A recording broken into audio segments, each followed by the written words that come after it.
VK5 lined up the 50. He's got Miller next to him. There's a pitch again. Completes it to 33 baller. Iakunle Espinosa Allen. So nice little first down throw. Back to those keys to the game. Is just 5 yards. Stay ahead of the chains, right? Get that 5 yards on your first down. And we also talked about this Dolphin offense. I mean, so converting 39% of its fourth down conversions, right? Dolphins have gone for it.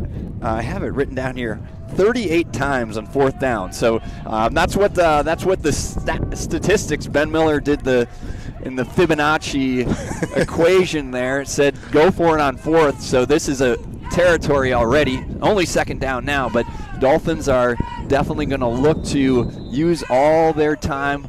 Looks like we got a flag, delay of game. So let me just say something real quickly. I was here for the first game, and we'll get to those highlights. Kenwood ended up winning that game with a massive fourth quarter comeback, but they were, without a doubt, much quicker on the play clock. Again, we've got a Chicago Public League crew here, their top-end crew for this semifinal game, and there's not a clock in the stadium, right? So that's just something where you're supposed to be getting a warning some way or another. I didn't see a warning. That was 5 yards backwards for the Dolphins, so brings up 2nd and 10. And all those little things matter. This is a game that you can't give away any yards. Third ninja. Yeah, stacked up in the backfield. Reed eventually brings him down. Somebody else was through in a hurry there. So loss of 1 on that. So Dolphins will definitely need to be hustling sideline and back. Full set of referees here, Barry, with 2 back judges now. 3rd and 11 from the 46-yard line. 2 receivers top, 2 to the bottom. Miller in the backfield with Conrad.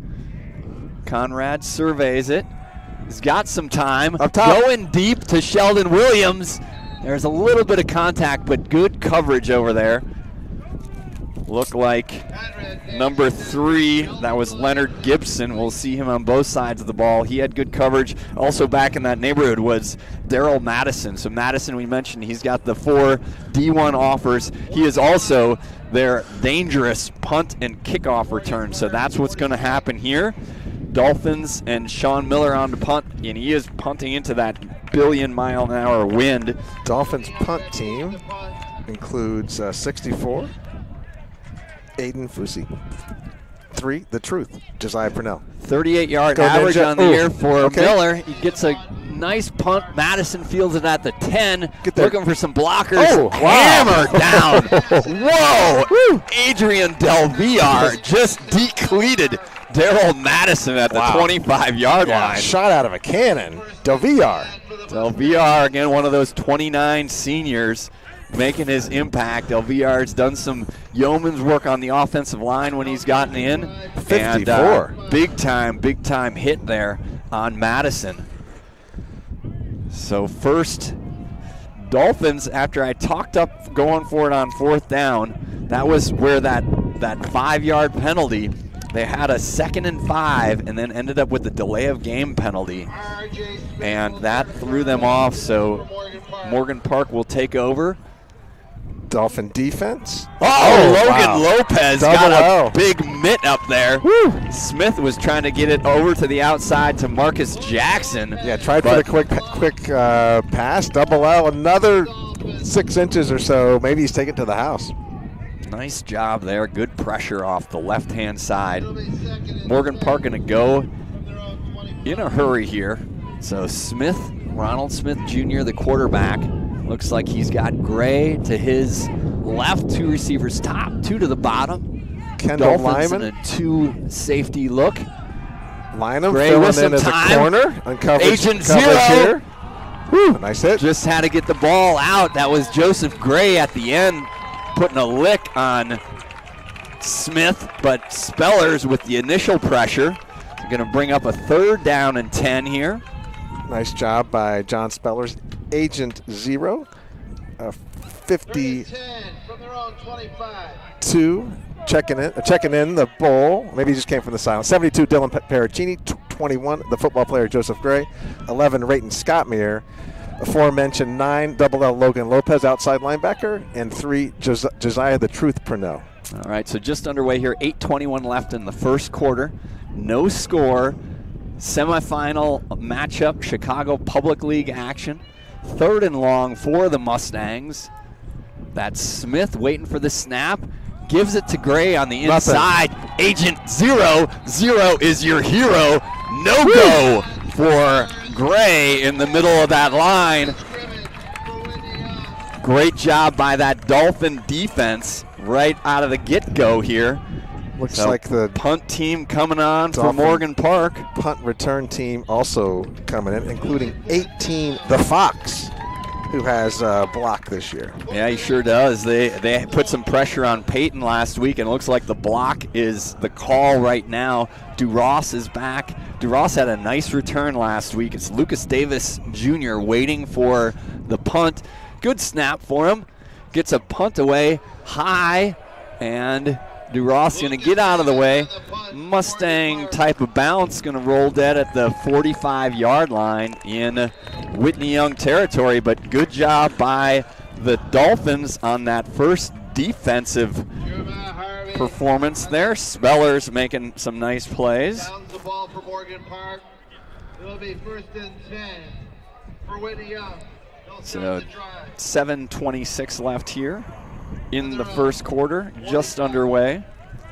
Again, we talked about we'll keep our eyes out to see when and if Maxwell Warner checks in. Hasn't yet, but we're definitely hearing that he can play tonight. We're going to have a limited snap count. There's Bardsma in motion to the top. Get outside, Ninja. Ninja trying to get outside, but hammered down. Good job by Anthony Marshall coming out from his linebacker position for the Mustangs. So loss of a couple there. Again, we talked about it was a slog the first game against Morgan Park. And, Morgan Park, I had looked when we were going into that game last time, and I think they had graduated 12 of their top 13 tacklers from the year before. So a lot of these guys new on the defensive side of the ball, but they have played so well all year. And that's been, their calling card is pretty much of a balanced total football operation. VK5 getting it over to Bardsma. Big play, Bardsma trying to get. We're going to need that connection. Yep. I think there was, thought at first there was a flag at the end of the play, but there wasn't. Just a short gainer there. Probably got back the 2 yards that were lost on the first play. Yeah, after a promising first down, we're kind of back to where we were in the first matchup. Wind is behind the Dolphins right now. But this is, so Madison talked about him, number 13. He's in the safety position, had an interception in the first game. I think he's got, I think he has 5 on the year. Yep, 5 interceptions on the year. So he's lurking back there. You got to keep him in mind. There's Scottmere in motion. That's where he's looking. Okay. Oh, into Sheldon Williams. Oh, Williams had it, but then I think dropped the ball. We'll see what they're going to call it. I think it just popped, so it popped right out of Williams' hands into Matt. I think it went to Madison. So Williams had it for a second, was turning upfield, and ball popped out, and Daryl Madison, man. That was a nice play dialed up by Coach Eddie. It was there, just a he was right at the sticks. Good throw by Conrad. So the INT, the quarterback dad always winces on that because that was not on the throw. But Madison with the interception, and Morgan Park going to take over at their 46-yard line. Smith, the quarterback, inside give to Gray. Gray slips down, met there. The truth. And Logan Lopez there. Imagine you've slipped down and then get back up and look, and there's the truth. Yeah, you've right in front of you. Out. Yep, that's the truth. Everybody's always searching for the truth, and that time, Gray found him in a hurry. We just make this stuff up as we go here. Bardsma as our corners. Smith, 3 receivers to the top, single coverage to the bottom. Smith waiting for the snap. Gives it. Nothing. Dylan Pericini. 72. Hammers down Gray right off the get-go. Big time tackle for loss on that. Loss of about 3. Pericini right from that nose tackle position. Pericini, Woods, Spellers. Going to be key to this game. Getting some pressure. So far, so good. Getting some pressure, keeping Smith in the box. Again, we talked about him being able to do some work with his legs as well. 129 yards rushing and 4 rushing touchdowns. Looks like maybe Jamarius Andrews in the backfield next to high snap over the top of Smith's head. Spellers, and then football player Joseph Gray. Huge loss all the way back inside the 30-yard line. So that snap sailed over the top of Smith's head. And these little things, again, we talked about Dolphins having that 5-yard penalty that wiped out their good play on first down. Now a snap that sails over the top of Smith's head puts the ball all the way back to the 30. So punt team on for Morgan Park. DuRoss at the 40, low snap. Kick is away. Good punt. DuRoss is going to get out of the way, and it's checking up and downed at the 48-yard line by Marcus Jackson. It kind of hung up there, but the wind is really whipping 11 miles an hour from the west, gusting to 4 billion miles per hour. So last week, we have some of these high school games where we've seen last week a couple long drives. Saw some long drives in the Palatine game. Back to that Amundsen game, then we have a drive that lasted for an entire quarter. Now we've got Whitney Young getting the ball for the 3rd time. So there have been 2 punts already by Morgan Park, 1 punt and 1 interception. VK5 getting over. Iakunle Espinosa Allen just again back to the keys to the game, trying to get that ahead of the sticks on first down. So decent gain there. Call it 4 yards. 33 baller on first down into Morgan Park territory at the 46-yard line. Conrad gets the play. You got Bardsma as a single receiver to the left. Williams, Scottmere. Actually, Espinosa Allen is lined up as a tight end. Now he goes in motion to the right. So Bardsma on his own to the left. Looks like is it Jameer Spencer? Jameer Spencer is in the game at running back. 31. There's a handoff to Spencer. He gets going north and south. Met and dropped. Good tackle there. Yeah, Jameer was our starter last week for the first quarter and a half. Did a really nice job. Yep, that was Anthony Marshall on the tackle, one of their leading tacklers. He was showing off the guns after that play. Pickup of a couple there for Spencer. So again, back to likely at this spot, and given the way the Dolphin defense has performed, I don't know. I mean, River Rodan is probably 4-down territory here, but again, this could be a rock fight. I think it's going to be a rock fight today. Scottmere was able to get free for a first down catch before. He's in the slot right now. There's Espinosa Allen in motion. Spencer next to Conrad. Conrad with some time. Now flushed out. Conrad getting his hips around. Throws over to Scottmere. Nice. Big time first down throw. That senior. Von Conrad made that happen right there. Yes, he did. So Conrad got pressure, moved to his left. You're thinking, oh, maybe he's going to run this, but he got his hips turned around and made a great throw to Scottmere. First down to the 25-yard line. Big time throw and catch there for the Dolphins. And we got a whistle on the field. Let's see what's going on. I think they just changed the spot. They said, let's make the math easy for us. Let's put it right on the 25, on the big line, as Tony McHale would say. CPL refs like it on the big line. Just keep it easy. Keep the math easy for us here, for us journalism majors. High snap to Conrad. He's going to keep it himself.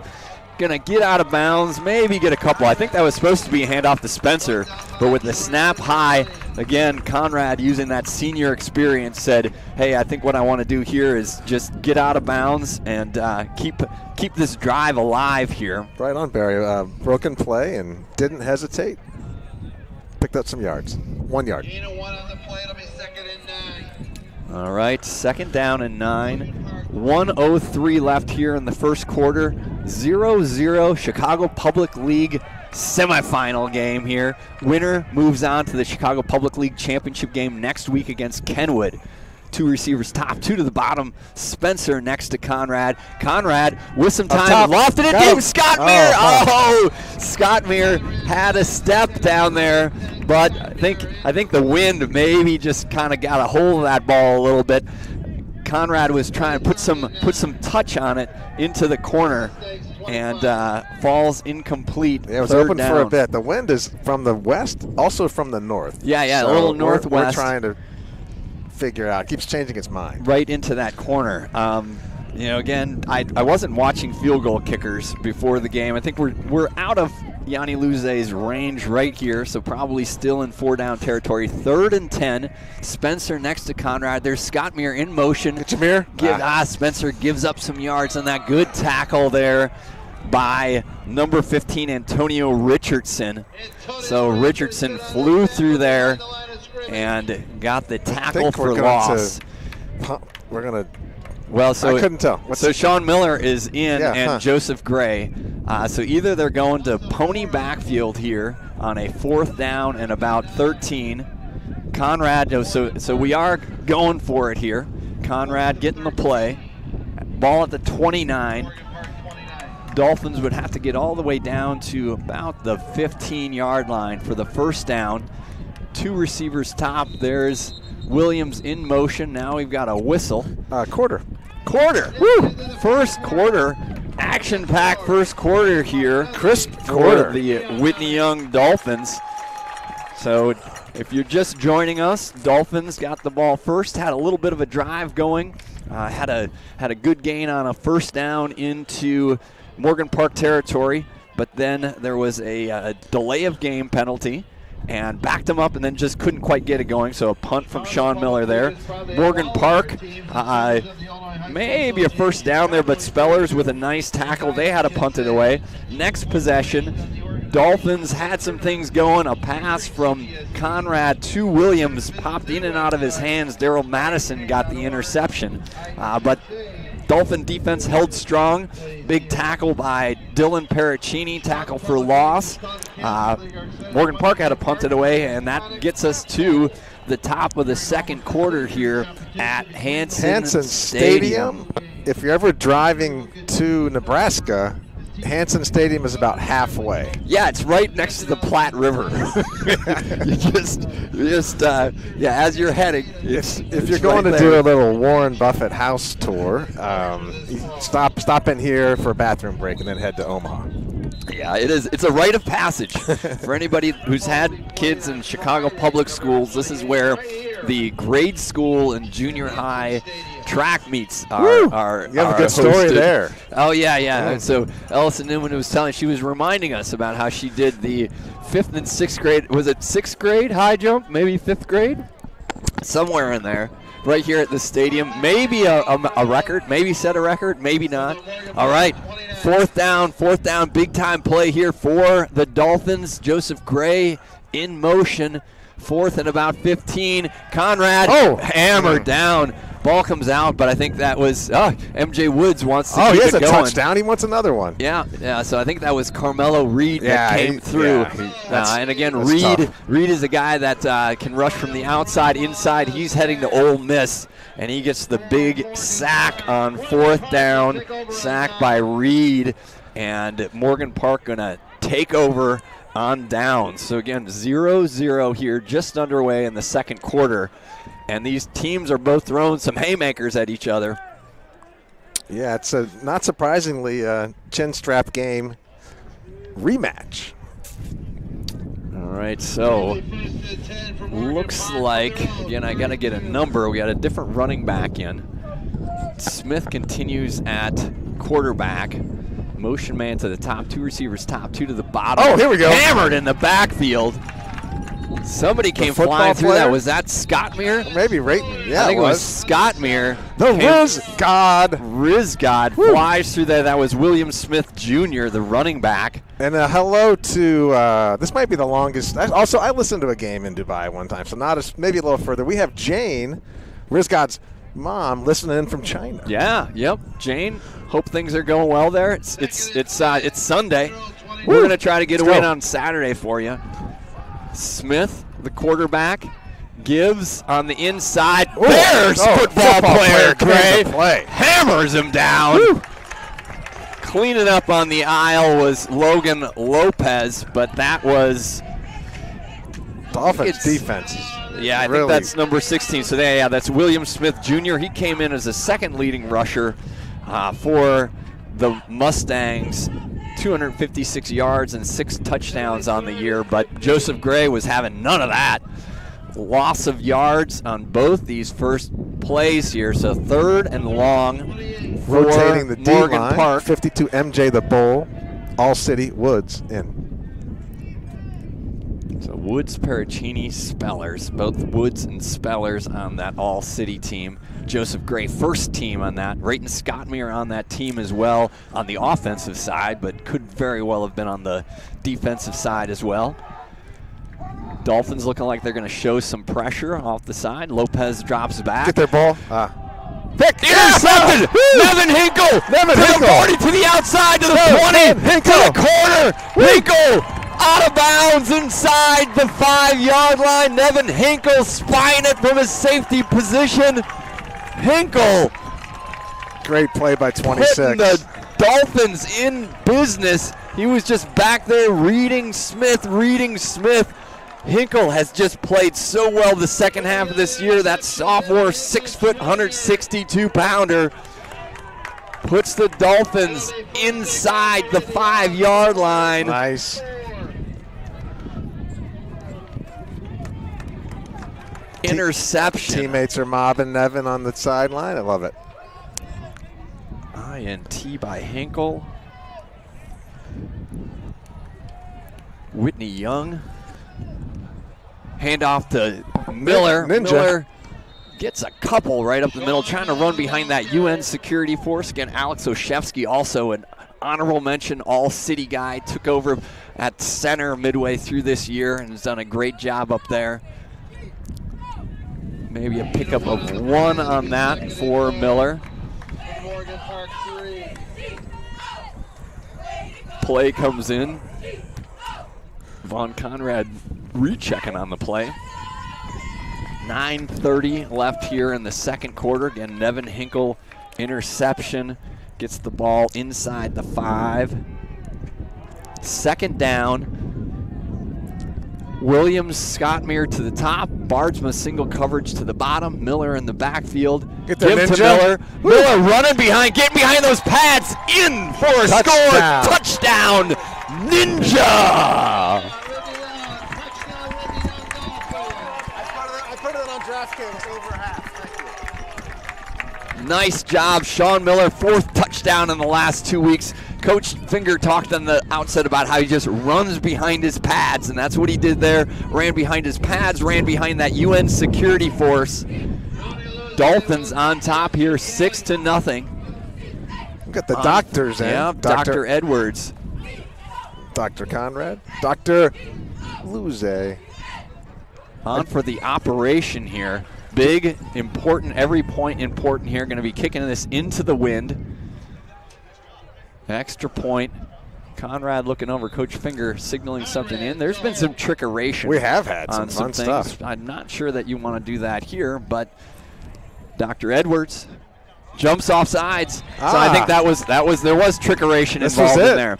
So that was Coach Finger. Riverboat Dan. Go on the hard count. Go on the hard count. Conrad goes on the hard count, and that extra yard is going to put the offense on the field. First team offense back in. You saw Conrad had looked over, and Coach Finger wanted that. He definitely wanted that hard count in. He knew that the Mustangs were going to be licking. What do Mustangs? They don't really lick their chops, do they? I mean, they're horses. What do horses? They lick their salt lick.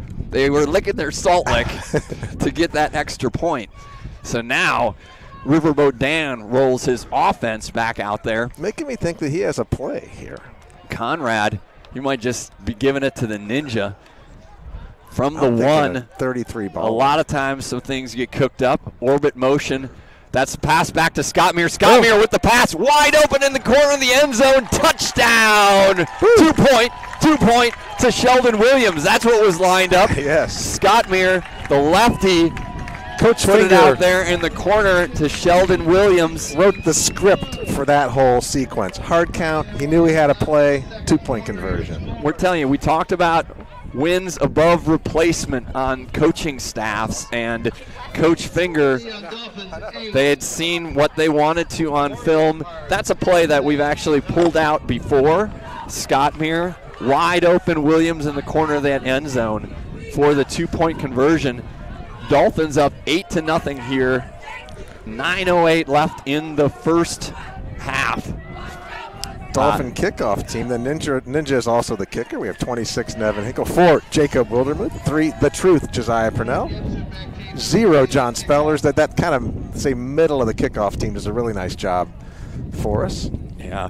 Let's just say Gibson and Madison are back, and so kicking into this billion-mile-an-hour wind, they are lined up at the 20-yard line, trying to keep this away from Madison. Madison averaging 40 yards on kickoff returns, 41.8 yards on kickoff returns right now. Madison, again, the kid with offers to Northwestern and Miami of Ohio. Miller booting it. That's going to be Madison, but over to the sideline, and I got to say, it's not necessarily a bad play given what the Dolphin defense has been able to do, so just keep it out of a dangerous player like Madison. Pretty perfect. The Ninja had a way to guide that using his mental mind within the cloak of invisibility also involved. It was all in there. Just to kind of keep the kids involved, I talked to 67, Max Tunk, quickly before the game and asked him, hey, did you get that number before the 6-7 was the big thing? And he said, no, it was before that. Then I talked to my son Jacob. He said, no way. He picked 6-7 because of 6-7. Yeah. He couldn't be the Riz god, so he's like, how else can I tap into the powers of social media? Yes. Morgan Park back on the field, first down. Smith, pass completed. Logan Lopez there hammers him down immediately at the 40-yard line. So that was a completion over to Leonard Gibson. Gibson, 17 catches, make that his 18th catch on the year. Morgan Park going to try to do the same thing, get ahead of the sticks here. I think Gray back in now as the running back. Give to Gray, tackled by Logan Lopez off that right-hand side of the defense. Assisted by Riz Scott, 11, Rayton Scott here. Third down. We've seen some penetration from this Dolphin defense. Got Big Country Oshesky in at the nose, MJ Woods and Spellers in on the line. Give to Gray. Gray gets to the outside, pops to the outside. You got Kendall Lynham ushering him out of bounds, but did a good job there. Offensive line did a good job of being able to seal off that right side. Gray, that run was supposed to go inside. He bounced it out and gets a big first down. Kendall Lynham makes the tackle, but not until Gray is out of bounds at the 35-yard line. Yeah, some skilled running there by Gray. Yeah, Reggie Gray, again, leading rusher coming in. 502 yards for the Mustangs, along with 9 touchdowns on the year. Ronald Smith Jr., the quarterback, he's got 2 receivers to the top. One to his left, Gray directly behind him in the eye.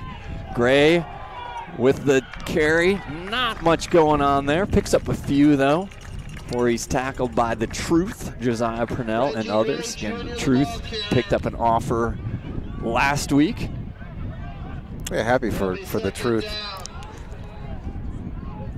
55 with Shevsky checking out. 72, Dylan Perugina with a big play earlier back in the game. That was Trevez Jones in motion You got an offsides on the Dolphins, so somebody jumped, I think, with the motion man. Coach Finger is not happy about that. So 5 yards gets marched off toward the Morgan Park Mustang end zone here. Ball at the 26-yard line, so it'll be second down and about 1. Jones giving the play to his team. He's got 2 receivers to the top side, tight end there as well. Gray in the offset eye next to him. There's the give to Gray. There was Logan Jones making the hit. Logan Jones fired in there. I think no gain on that. Going to bring up fourth down. Logan Jones, junior offensive lineman, defensive lineman, has definitely made more of an impact on the defensive side of the ball here in the second half of the year. So third down. If I said fourth, I was wrong. Third down.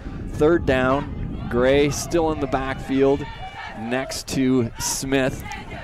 High snap. Gray gets it. Logan Jones again, but I think Gray was able to keep his feet going. We'll see where they mark it. That's going to be right at the sticks. Good job, Logan Jones again. I think they picked it up.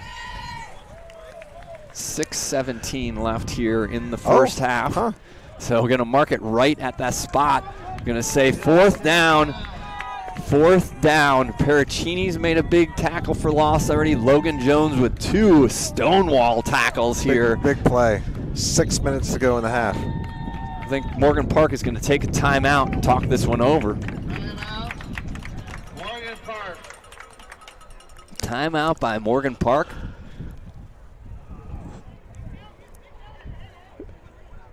So we've got ourselves some action here. We heard a rumor that the lights actually don't work here, but I think they'll be okay. And good look at the field. Ellison Newman trying to get us a shot of the Quad Cities over there. Looking for the moon. But I didn't even look. I don't even know where the moon is. The moon must be behind us. I know that her brother wants a moon shot tonight. Yeah, we've had that a couple times. Kind of some romantic things going on there. We had the harvest moon, I believe, then the beaver moon happened recently, and now I think there's no moon. There's just no moon. It's been taken out of existence. It's a waning crescent, just hardly a waning crescent. That's not even there. So yeah, it's if you're a crescent to start with and you're waning, it's not. Yeah, you're about to go to 0. Yeah, man. You do not want that diagnosis from your doctor. How you doing? Well, you are a waning crescent, my friend. Fourth down, big time play here. Chicago Public League semifinal game. Dolphins up 8-0 right now. Pericini on the nose. Gray in the backfield. Dolphins. Nothing. Hammer through there. Tackle for loss. I think that was football player Gray coming in. Yeah, that was Joseph Gray, football player, with that big-time tackle for loss. Gray with 120 tackles coming in, made a huge one there. Ball comes over to the Dolphins. That was a second down and 1 play. You had a Logan Jones tackle for no gain, a Logan Jones tackle for no gain, and a Joseph Gray tackle for loss. And Morgan Park on downs turns it over, and Whitney Young is back in business with the ball. 33-yard line. Joseph Gray has got Sean Miller next to him in the backfield. Conrad going to take it. Conrad in the backfield. No gain there on first down for the senior quarterback. Arlen Cooper checking in. Had a couple catches last week. UN Security Force, Logan Jones, 77. Della Pericini, 72. Haven't seen Big Evil yet in the game, Big 63. We do have Ben Miller, 56 with a 36, and Alex Zachewski, 55, and the anchor, MJ Woods, 52, All City. Conrad gets the play. 5:18 left. Williams, Espinosa Allen, and Scott Meir to the top. Cooper to the bottom. motion man. There's Ninja. Miller trying to get in behind Espinosa Allen. Miller still pushing it. Nice run. Good job. Just worked behind his pads, behind the UN security force. Gets the ball up all the way to the 35-yard line. I talked to Brian Miller, our chain gang captain, before the game, and he gave me the heads up that the over-under on Ninja touchdowns was a half of a touchdown. Oh, I was you able to get on cash in on that? DraftKings. DraftKings This is not had it? inside information, but I might have put some money on that. All right. You didn't even have to go to Polymarket. It was listed on DraftKings. I didn't. I didn't even have to call the head coach of the Portland Trailblazers to get a poker game going either for that. 3 receivers to the right, 1 to the top. Conrad waiting for the snap. He's got Miller next to him. Miller with the ball. Miller Nice. fights through the hole. First down, Dolphins.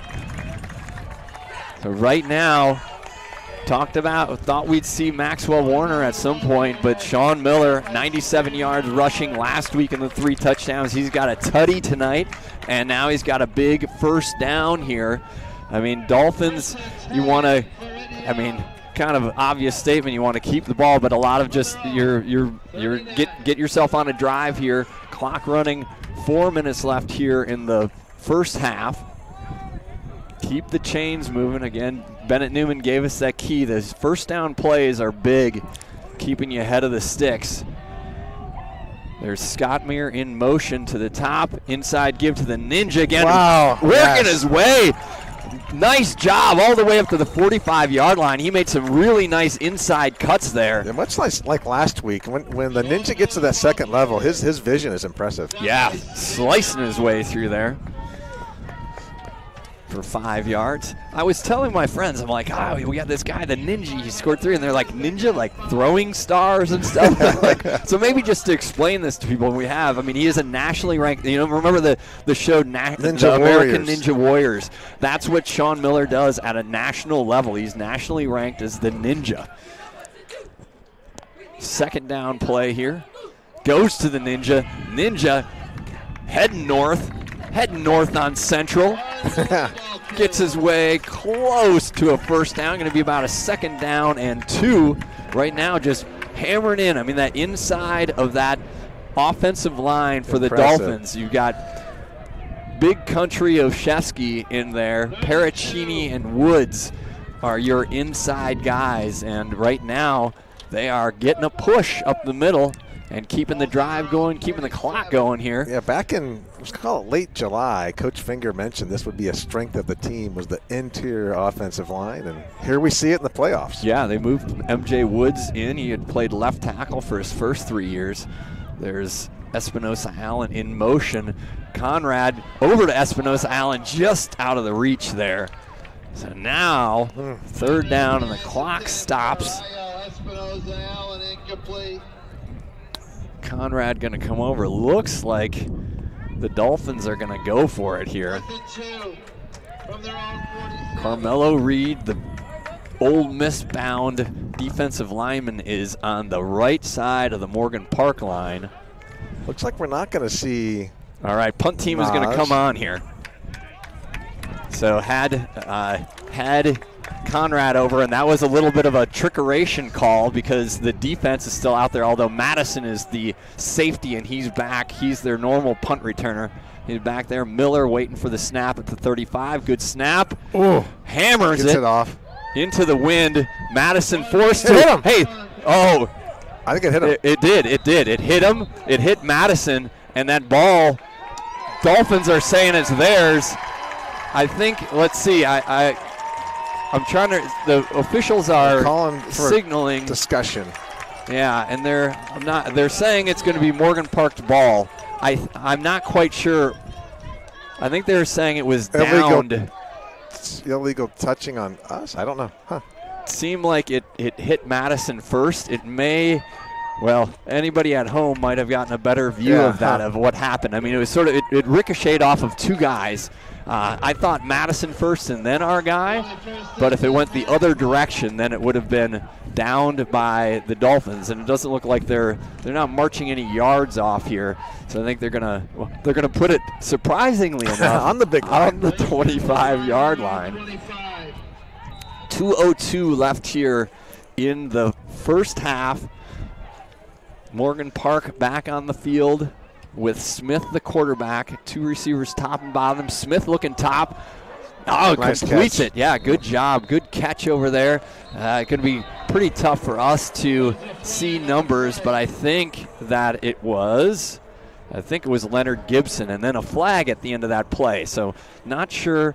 There was a tackle out of bounds, but it could have been some words said over there because I didn't actually see any physical altercations. It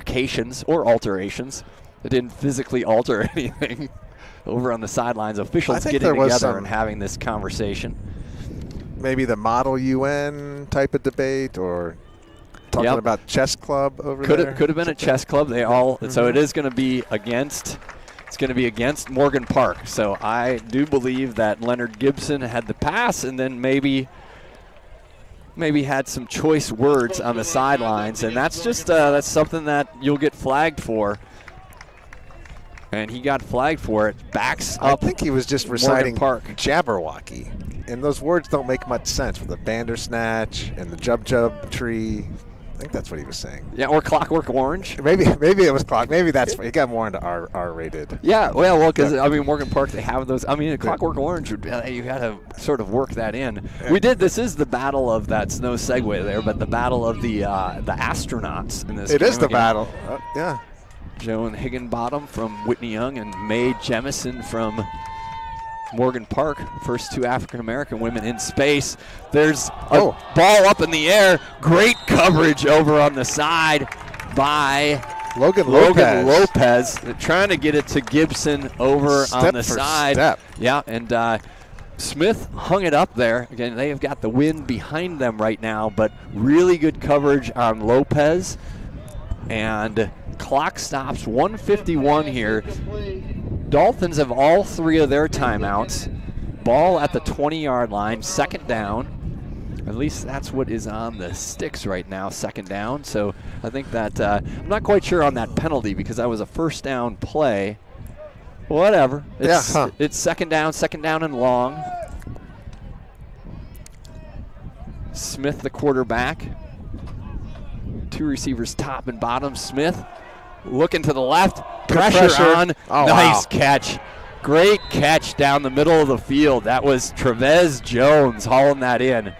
Jones with 21 catches on the year went up and got that one. First down. That was in tight coverage. Very tight, kind of between the truth back in coverage and the safeties, between the linebackers and safeties there. So now Morgan Park trying to get into Dolphin territory here. Last time they had the ball, they were stopped inside Dolphin territory after some nice tackles by Logan Jones and Joseph Gray. Back to pass. Smith now on his horse. Smith, little move. Ooh, Agent Zero. Yeah, Agent Zero came through. Good job by Joseph Gray, but I think a first down Maybe for a little the friendly fire sophomore at the end quarterback. There. Yeah, there was some bodies flying around. John Speller still down on the play. So Smith, 129 yards rushing coming into today. Did a nice job of getting out of the pocket there and getting into Dolphin territory for a first down. 1:17 left here in the first half. Dolphins scored on a Sean Miller touchdown run. We've seen some great defensive plays so far. That was after the Niven Hinkle interception. Yeah, we have some, let's say, late 20s, early 30s Dolphin fans out there. They have some college football on the screen, and then the Dolphins in the multi-screen. So thanks out there to Slugger, Kyle Schneider, Jack Morgan, Jim Lowry, Matt Okevich, Mike Lynch, Tyler Borzak, Dolphin fans. Nicely they didn't go done. to school there, but they follow us, Barry. They follow the Dolphin Network. Yeah, well, hey, Jack Morgan, how you doing? I'll see you at the coffee machine on Monday. Jack Morgan works at Societe Generale. Previously he learned under his mentor, Jack Wildermuth. Great young man, Iowa Hawkeye. Yeah. He probably stopped in here on his way to Jack, Iowa City. Yeah, absolutely. Yeah. You know? And don't So forget, Speller's also up Wes at him. Whalen. I tried not to mention the Michigan guys. They got a kind of eked out a win there at Wrigley Field. They did eke out a win over my Northwestern Wildcats. First down, 1:10 left. Smith, the quarterback. Oh, direct snap, actually. Good job, Dolphin defense. Nice job there by Leonard Gibson. So Gibson took the direct snap and picked up about 7, I think, off on the right-hand side. So Gibson in the slot now. Gibson, Trevez Jones, and Lucas Davis, the receivers to the bottom. Clock is Gray ticking. back in the backfield next to Smith. Smith back to pass. Flushed out of the pocket. Smith intercepted by Bardsma. Bardsma with a spin move. Whoa, a little extracurricular out on the after the interception on Miles. Miles, big play. Woo. Bardsma comes up with the second interception of the day for the Dolphins. Hops back up. Good job, Miles. So Dolphin defense holds again. Again, Hinkle with that big interception. Now Bardsma, big play, Bardsma with an interception. 25 seconds left here. Yeah, Morgan Park putting together a drive there, and another interception by the Dolphins. Bardsma, a little dinged up on that. He's been battling some stuff here second half of the season. Morgan Park takes a timeout. Yeah, Miles battling through some injuries all year and comes up with a huge play. Yeah, I'm not quite sure on that. You know, Smith got rushed out of the pocket, and I think maybe just the fundamentals broke down a little bit. It was not a difficult interception for Bardsma. Nice return for him. A little spin move at the end there. Smith came in with 12 touchdown passes, 4 interceptions. So he's got 2 interceptions on the day. Again, Dolphins, I was in Dolphin territory. So Morgan Park has been in Dolphin territory a few times here, but able to hold with some big-time tackles. Logan Jones, Dylan Paracchini, Joseph football player Gray. We've had Scott Meir with a tackle for loss as well, and interceptions from Niven Hinkle, and now Miles Bardsma. I know Miles goes out to off-season physical therapy. Let's give a shout out to Lois Kettering out there, keeping the players healthy. Also, go to Cryo Bar in the West Loop. The Latham family are the owners there. Get yourself cooled down and feeling good. Cryo Bar. Can you drink a Busch Light while you're in the crowd? Or you could go in there with a warm Busch Light. It's pretty cool. Right? You go in there, you feel so good. They give you the gloves to keep you can do a Busch Light right in the glove. Yeah. All right. Whitney Young just going to take a knee there. End of the first half, 8-0. Woo, good half. Dolphins on top here. Again, Chicago Public League semifinal action. We'll get to some of the other. I'll get to a lot of the different highlights. But I walked in here this afternoon to start doing the setup, and I'm going to read back my text thread to both Tony McHale, the Godfather, and to Jack Wildermuth. I walked in. Lane is just scoring a touchdown. It is Lane 21, Kenwood 12, with 9:18 left in the game. Which was crazy. And then Kenwood on their next possession had a sack. They had a sack on, I think, second down. They had another sack on third down. There was an unnecessary roughness penalty on that, which I said at the time bailed Kenwood out. I didn't really see what went on. Maybe it was a face mask. Kenwood ends up scoring on that, makes the 2-point conversion, so it's 21-20. That was with 8:27 left. Then Lane goes 3 and out. Then Kenwood just kept picking away, and I got to say, Kenyante Lewis, their quarterback, who all-state, Kenyante Lewis from Kenwood got all-state this week from at 7A from the coaches. You could not bring him down running the ball, and he was confident in the pocket, made some nice throws. So he goes in for a score. I said on my text thread, I said you need 47 guys to tackle him. So he goes in on the keeper, 26-21. Then Kenwood got a 4th down stop, and it was all over from there. Final score of that game ended up being 30 I guess 34-21. There was also a fumble later that was returned for a touchdown by Kenwood, but somehow I think the Chicago Public League refs are like, didn't count it. Yeah, you know, they actually signaled touchdown. They talked about it on the field. They signaled touchdown, and then after both the teams went back the other way, then they said, oh, no, we didn't really mean a real touchdown. We meant it was Lane's ball, but it was all over by then. So Kenwood advances to the Chicago Public League Championship game for their third year in a row. Ooh, I'd love to see that rematch. That would be a good rematch. Again, the Whitney Young Dolphins took them down last year in the Chicago Public League Championship game. Big contributions from across the board everywhere. Luke Yolich, I know, with a big touchdown run in that game. The year before that, it was Kenwood getting the upper hand on Whitney Young. Again, the last offensive play for the Dolphins in that game was a Bennett Newman to Nasir Rankin touchdown pass. There was a dubious pass interference call. I know that Mark Duhan's still working through some therapy on that one late in that game. But that Kenwood team had a Marion Stewart, who's now at Michigan, had Marquise Lightfoot, who's down at the U. So a lot of D1 guys flying around on that field that day. That was great. Also on that text chain, we had a lot of stuff about how Michigan sucks, Will DeMille and the Miller family, and also stuff about moms. We didn't read the full text chain. We are more fun than some, at least the Newman family is. Absolutely. All right, let's talk about what happened Whitney Young sports, and then we'll talk about some of the other action going on. It's a big day of football, right? So first of all, if we go in the pool, we talked about Whitney Young setting a whole bunch of records, and the city meet at sectionals last week. Another strong performance. 200 medley team finished second. I'm going to do my best on names. Brianna Ming Wong, Gianna Ding, Jaslyn Wu, Joy Chen, all on that team.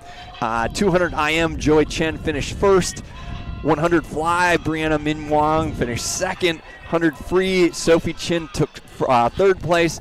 500 free, Joy Chen took first. 200 free relay, second place from Jasmine Wu, Brianna Min Wong, Sophia Chin, Joy Cheng. 100 back, Brianna Ming Wong took first, and the 100 breaststroke, Gianna Ding, first place. So a lot of those Dolphins back in the pool tomorrow for the state championship meet. This is crossover season, so moving into basketball right now. Girls basketball tips off on Monday, November 17th against Peoria Richwoods. Dolphins are four-time Chicago Public League champions, defending champions the last 4 years. The leader of that team, Destiny Jackson, has moved on. Of course, she was one of the top recruits in the nation. Destiny was the 2025 Illinois Gatorade Player of the Year and 2025 Illinois Miss Basketball. So she's down at the University of Illinois right now, already off to a fast start, averaging 7 points a game, 33 minutes, so she is in the rotation there. Last year, Destiny averaged 21 points, 7.5 rebounds, 3.5 assists, 2.8 steals per game, and finished her career with 2,204 points, which is, I believe, 2,200 points more than I scored in my varsity career. Boys basketball, Marquise Clark, also, he's chasing the all-time scoring record for Whitney Young, which is no small thing. If you're not familiar with Whitney Young, we are now a football school and a basketball school, always been a basketball school. Quentin Richardson, Jaleel Okafor, some of the alums from Whitney Young, but Marquise Clark has a chance to chase that all-time scoring record for the Dolphins. Their season starts November 24th versus 20th Century Charter. Also, if we look around at some of the guys playing at the college level that graduated from Whitney Young, big freshman opening for Antonio Munoz at Grambling State. He was the player of the week in the SWAC. That guy can fly. That dude can just dunk. He can jump out of the gym. Yeah. All right, so he had a 16.7 assist, 4 rebound game against number 16 Iowa State. And then Dalen Davis. Dalen is a junior at Princeton. Also a nice game against John Jay, which I believe it was against the university and not just a guy named John Jay. Oh, he he wrote part of I think he was part of the Articles of Confederation and the Federalist Papers. Yes. They played against him? Yeah. I mean, he doesn't move around real well anymore, but I believe there's a university named after him. And Dalen Davis, who is a junior at Princeton, went 4 for 5 from the floor, finished with 13 points, 5 assists, and 4 rebounds. Girls flag football, I need to confirm this. I think Dee Dee Dudley, Georgia Lang, and Jemiah Hamilton were all named All-State. It's kind of sketchy about the state and the city level. You try to get the information about who is doing what, real hard to get. Girls cross country, Whitney Young finished 3rd in the city championships behind Lane and Peyton. Lane, I mean, I guess they're good at something. They had 8 of the top 10 runners. Ainsley Carter was the champion, time of 18 minutes 24 seconds over that 5K course. Yeah, just a real quick anecdote about Marquise Clark committed to Tennessee, a big ceremony, and he invited his senior classmates to watch that. So I guess that was a really cool moment at the Whitney Young Dolphins this year. Yeah, very cool. IHSA, so I'm going to pull out my phone here and see. Right now, I know that you are all tuned in on this game, but over on the U, the weak sister of the broadcasters. You're gonna look over to what's going on at the JV game. Yeah, the JV game. Mount Carmel right now playing against Lincoln Way East, the JV game of the year, and we'll see if I can find myself a score there. What's that? Let's see. I'm gonna go down here. Let's see. Oh, that game. Well, they don't have it updated yet. So I'll give you some of the other highlights there. Not updated, at least on the IHSA app. Government might be on strike. Oswego with a big win, 24-21 over Maine South. So Maine South led by Jamison Purcell, who's heading down to Indiana. Indiana, big game today. Talking to Bennett Newman, who is part of the recruiting staff down there. I think they had somewhere around 45,000 recruits in the stands, a bunch of 4-star, 5-star guys. Big-time recruits down in Bloomington. Downers Grove North led by Owen Lansu, who's heading up to row the boat in Minnesota next year. They had a win over Downers Grove North won over Lincoln Way West. Lincoln Way West is actually the team that dispatched Kenwood out of the 7A playoffs. Batavia, Michael Vanderloot Garden, the quarterback there, with a win. So a lot of people think the way the reclass of the IHSA playoffs went this year, Batavia might finally have a chance to break through in the last few years at 7A. So Batavia 42-27 over Glenbard North. Looks like St. Lawrence up right now, 28-7 over Dunlap. Dunlap, again, a team that has Max Sutter, the number 2 ranked prospect in the state. Bennett Newman giving us the update. Mount Carmel up 21-7 with 10 minutes left. So that Mount Carmel defense, that was actually something that they've given up some points this year, but they've got guys all over the place. Roman Iguabuke is their linebacker, who's one of the top recruits in the country at linebacker. He's just a junior. They also have the kid that's headed, Braden Jones, I believe, USC. He's heading there next year. He's their edge rusher. Caleb Tucker, the bone crusher on the middle of that line, and a whole bunch of other guys. Joey Quinn is one of their linebackers. Other games, let's see. I'm trying to Montini. We'll save them later. We're trying to work through the classes. We did have a little Simeon, I think, was Simeon. Well, the East St. Louis, and that was a tough draw for anybody there. So East St. Louis. So that's the second quarter. Okay, so thanks, Bennett. Second quarter, 21-7 for Mount Carmel over Lincoln Way East. Lincoln Way East, of course, led by Jonas Williams. He's heading out to USC. He's one of the top quarterbacks in the entire country. Williams quarterback, Blaze LaVisca, the wide receiver, heading to Washington, and Jacob Alexander, their edge, who is heading to Illinois, that loaded up at Lincoln Way East, and Coach Zonar there. I'm having a really hard time. My app keeps skipping down. So East St. Louis, big win over Simeon. They've got the kid, Johnson Cook, the running back, who is transferred up from DeSoto. He's the number 2 running back in the entire country in the junior class right now. Fenwick with a big win, 49-21, so Fenwick rolls on. And huge upset late. Yeah, big one. Yeah. Well, it was upset. Lake Zurich was up 21-7 over Naz late in that game. Naz somehow pulls out a 24-21 win at the 6A level. Sorry, what did you have there? I'm just saying, yeah, another upset last night in 5A. Cary Grove goes down to Belvedere North, and another CPL team, King, drops a game today to a really tough St. Francis team. Yeah, I think you called them as state champs, maybe. I did. I definitely did. St. Francis beat Kenwood first game of the year. And I got to say, King even putting up 14 points on the board. They've got a sophomore running back there who led the Chicago Public League in rushing this year. We didn't see King this year, but that's, I mean, good performance. I mean, it was one of these things where it was great to have two Chicago Public League teams advance to the quarterfinals. They both had just tough draws. So St. Francis definitely in line to win the state championship there, keep advancing. And then Simeon, I mean, East St. Louis. East St. Louis is a team that last week they beat, who did they beat last week? Morris, maybe? We got some Whitney Young moms. Oh, all right. Thank you. Go Dolphins. It's very, very nice. We've got our fan club here. All right. All right. We appreciate it, guys. Oh, yeah. Thank you. I mean, we love, this is a great story. Yeah. It's part of the family, the Dolphin family. So Dolphin Nation, and they're supporting us. We support them. Thank you. We love it. Look at that. Wow, this is amazing. Who has all that? That must be you. Look at all that hair. That's you, Barry. No, I don't have any good. hair. I heard that hair is a lifetime. This is pretty good. It is I'll never be at the Lopez level, but mine's hanging in there. Yeah. All right. Awesome job. We have the families of Whitney Young. Thank you. Thank you, and we thank everybody out there. I mean, it's fun to bring you broadcasts every week, supported by so many people. The Gray family is here. The Warner family. So Val Warner, ABC, Paul Conrad, WGN, a lot of the networks. Val, do you want to jump on air with us for a second? Here, yeah. Here, hang on. Okay, we're gonna get Val Warner here on the broadcast. Here you go. Listen. Here, Jack.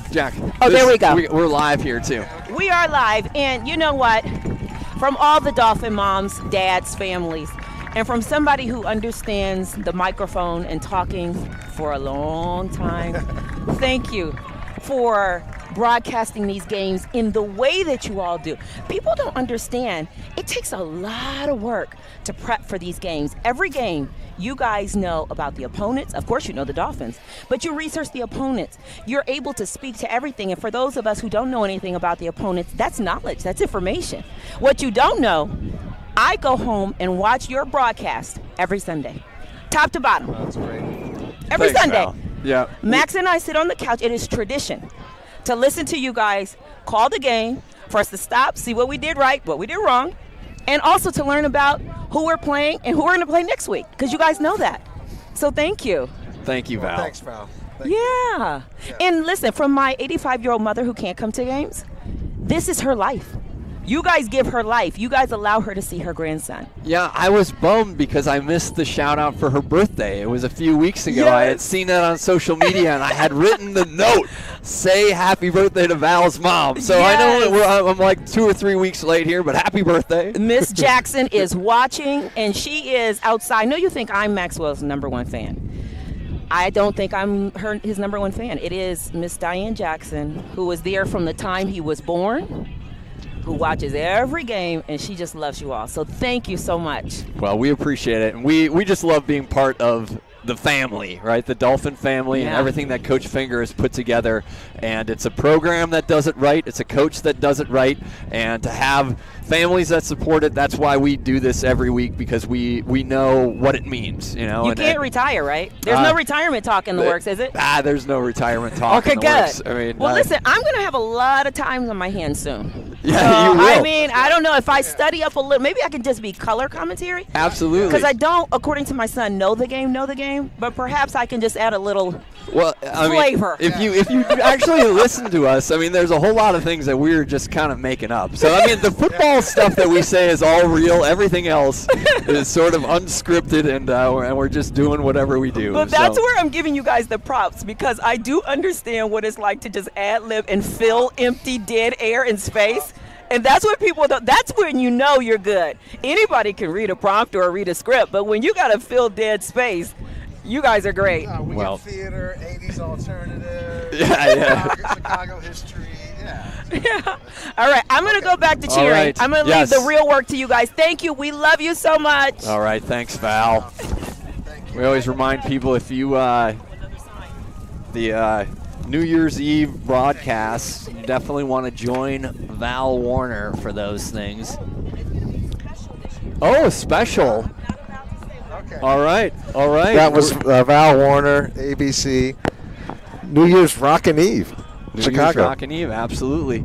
Wow, that was fun. Always, and again, just great to see all of the Dolphin faithful out here. And it is. It's a big family, and when we talk family, it's forget about me, I love you is something that Coach Finger talks about, and it's fun to be around this team. It really is. We're happy. We've heard from a lot of people who tune in, families, former players, and it's a labor of love. We absolutely love being here and love talking about it. And heck, we've got a heck of a game tonight here. Again, 8-0 lead for the Dolphins as we head into the second half of the Chicago Public League matchup. Oh, we got some stats here. Yeah. Let you run these down, Bear. Yep, we got stats from young Blake. Blake is our guy. What's on your last stats. name, Blake? Milberg. We got Blake Milberg. Yep. sophomore, Whitney Young, sophomore class of 28. Whitney Young High Dolphins. All right, so Conrad, 4 of 9, 42 yards on the day. We've got Smith over on the Morgan Park side, 3 of 8 with those 2 interceptions. So again, Hinkle and Bardsma with interceptions, 33 yards there. For the Dolphins, we have Scott Meir with 2 catches for 30 yards. One of those, that big third down catch. Iakunle Espinosa Allen, 2 catches, 16 yards. Bardsma, a catch for 2. And then on the Morgan Park side, again, that was the one. They got all the catches, 3 for 33. And I'm blanking on our guy's name, but I'm going to give Blake his. Oh, hang on. I got to get over to the rushing stats. Sean Miller, 9 carries, 33 yards, and the touchdown. And on the Morgan Park side, looks like Gray with 7 carries for 26 yards. And then quarterback has 11 yards. Blake, you the man. I'm going to hand that back to you. Back to young Thank Blake. you very much. Future statistician for the Bulls. Whitney Young will kick off to begin our third quarter of play. All right. So Whitney Young going to kick off. Again, we talked they're going to be kicking into the wind. Halftime is over. It's time for 54. Adrian Del Villar, really nice hit on the earlier kickoff. We also have 3. Josiah the Truth Purnell on the team. Looks like the Ninja kicking is cool again, Miles Barsma. And the Truth, we have 14, Devin Shoemaker out there. 26, Nevin Hinkle. He with the key interception in the first half. 4, Jacob Wildermuth. And some other Dolphins in the pod. All right. Yeah, again, Hinkle had that huge interception of Smith Jr. Took that all the way back inside the 5-yard line, and then Miller finished it off. Madison, the dangerous return man, again averaging 41 yards per return. He is lined up to our left-hand side at the 20. Ninja going to kick this away from the 40, and we are going to be underway here in the second half. Semifinals, Chicago Public League action. Thank you very much. Thank you. Mrs. Joanne Finger, Coach's mom, just dropped off some waters. All right, there's the kick. Get home, Madison Dolphins. Fields it at the 20. Madison. That was Kendall Lynham, and then hammered down. I think we have a hold in there as well. Yeah, some laundry on the field. I'm guessing that was Lynham. Nice job by the senior Kendall Lynham. Got Madison around the shoelaces and brought him down. And we'll see if this is going to back up further for Morgan Park. Surprisingly enough, they've got the ball marked at the 25 right now. We'll see if it stays there. Signal against Morgan Park. So that's going to back them up a little bit further. So off and running here in the second half. A lot of possessions in that first half. 1, 2, 3, 4, 5, 6, 7, 8, 9, 10, 11 possessions in the first half. Wow. So again, these defenses doing the job. Talked about how in the first game of the year, the Dolphins only had 137 yards of total offense. Tonight, probably not a whole lot getting going, but that interception being the key. There's the inside give. Hammered down immediately. Was that Logan Lopez flying through there? It was Joseph Gray. Football player Gray. 21. I was thinking it had to be somebody off of the edge, but the football player Joseph Gray shot through there. Again, Gray, first team All-City. Been a contributor for 4 years to this Dolphin team. So loss of a couple on that, loss of 2. Smith, the quarterback, Gray behind him. Smith fires it out, completed. Up the sideline. Good gainer there. So that was to 14, Lucas Davis. For anybody on the far side of the field right now, we have no idea. It's hard to see numbers. It was on, nice little route in front of Miles Barsma. Broke a tackle. So they get the first down on that. Ball up to the 30-yard line. So good pitch, Smith. Yeah, it's a good thing Tony's not here. He can't see at all. Well, it is. Yeah, and then they've got some swaggy helmets for sure. They do. Yeah. There's a catch over on the side. This time nice tackle. Good job on the tackle. Football player Joseph Gray taking down Trevez Jones. Joseph Gray, the 6th Gray in the lineup, the 7th generation of Joseph Grays. D-line, MJ the Bull Woods, 72, Dylan Perugini, Agent 0, John Spellers in. Outside linebackers, Josiah the Truth Purnell. Logan Lopez, double L, number 9. Smith, the quarterback, 3 receivers top.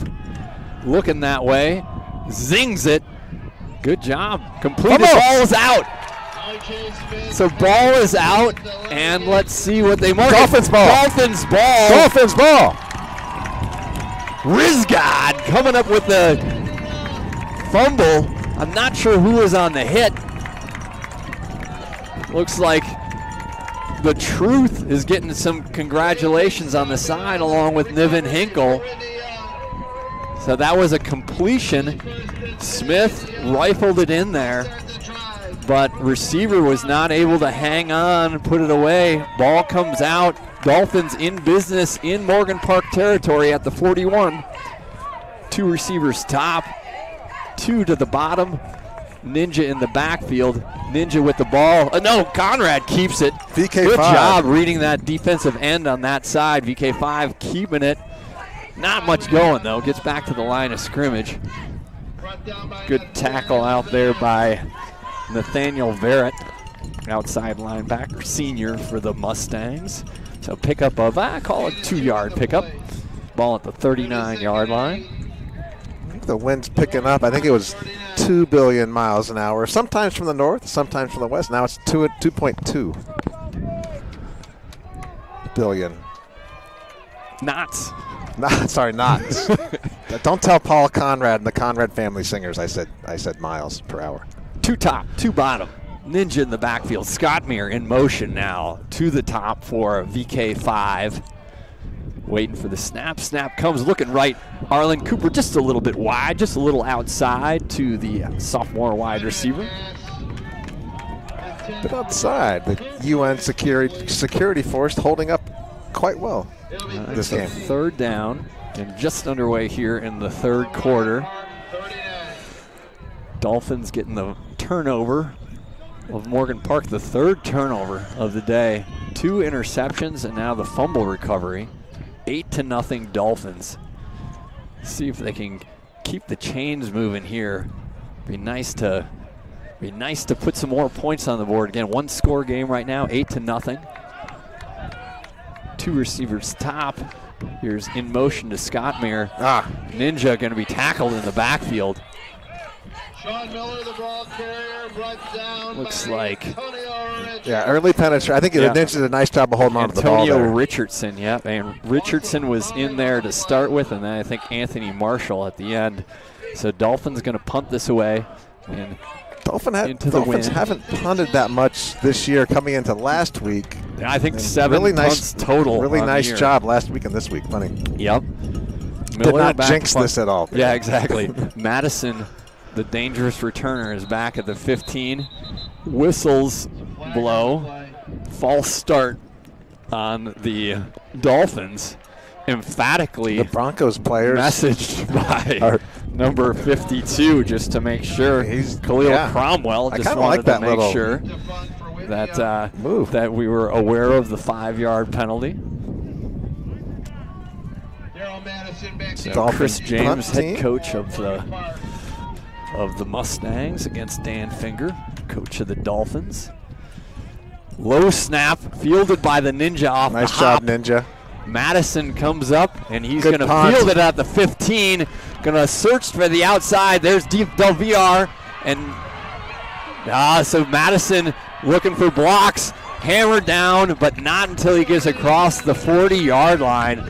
So he is dangerous. That was the Ninja on the tackle. He can punt, run, throw, tackle. Yeah, well, again, Madison playing on defense only now. Haven't seen him on the offensive side of the ball.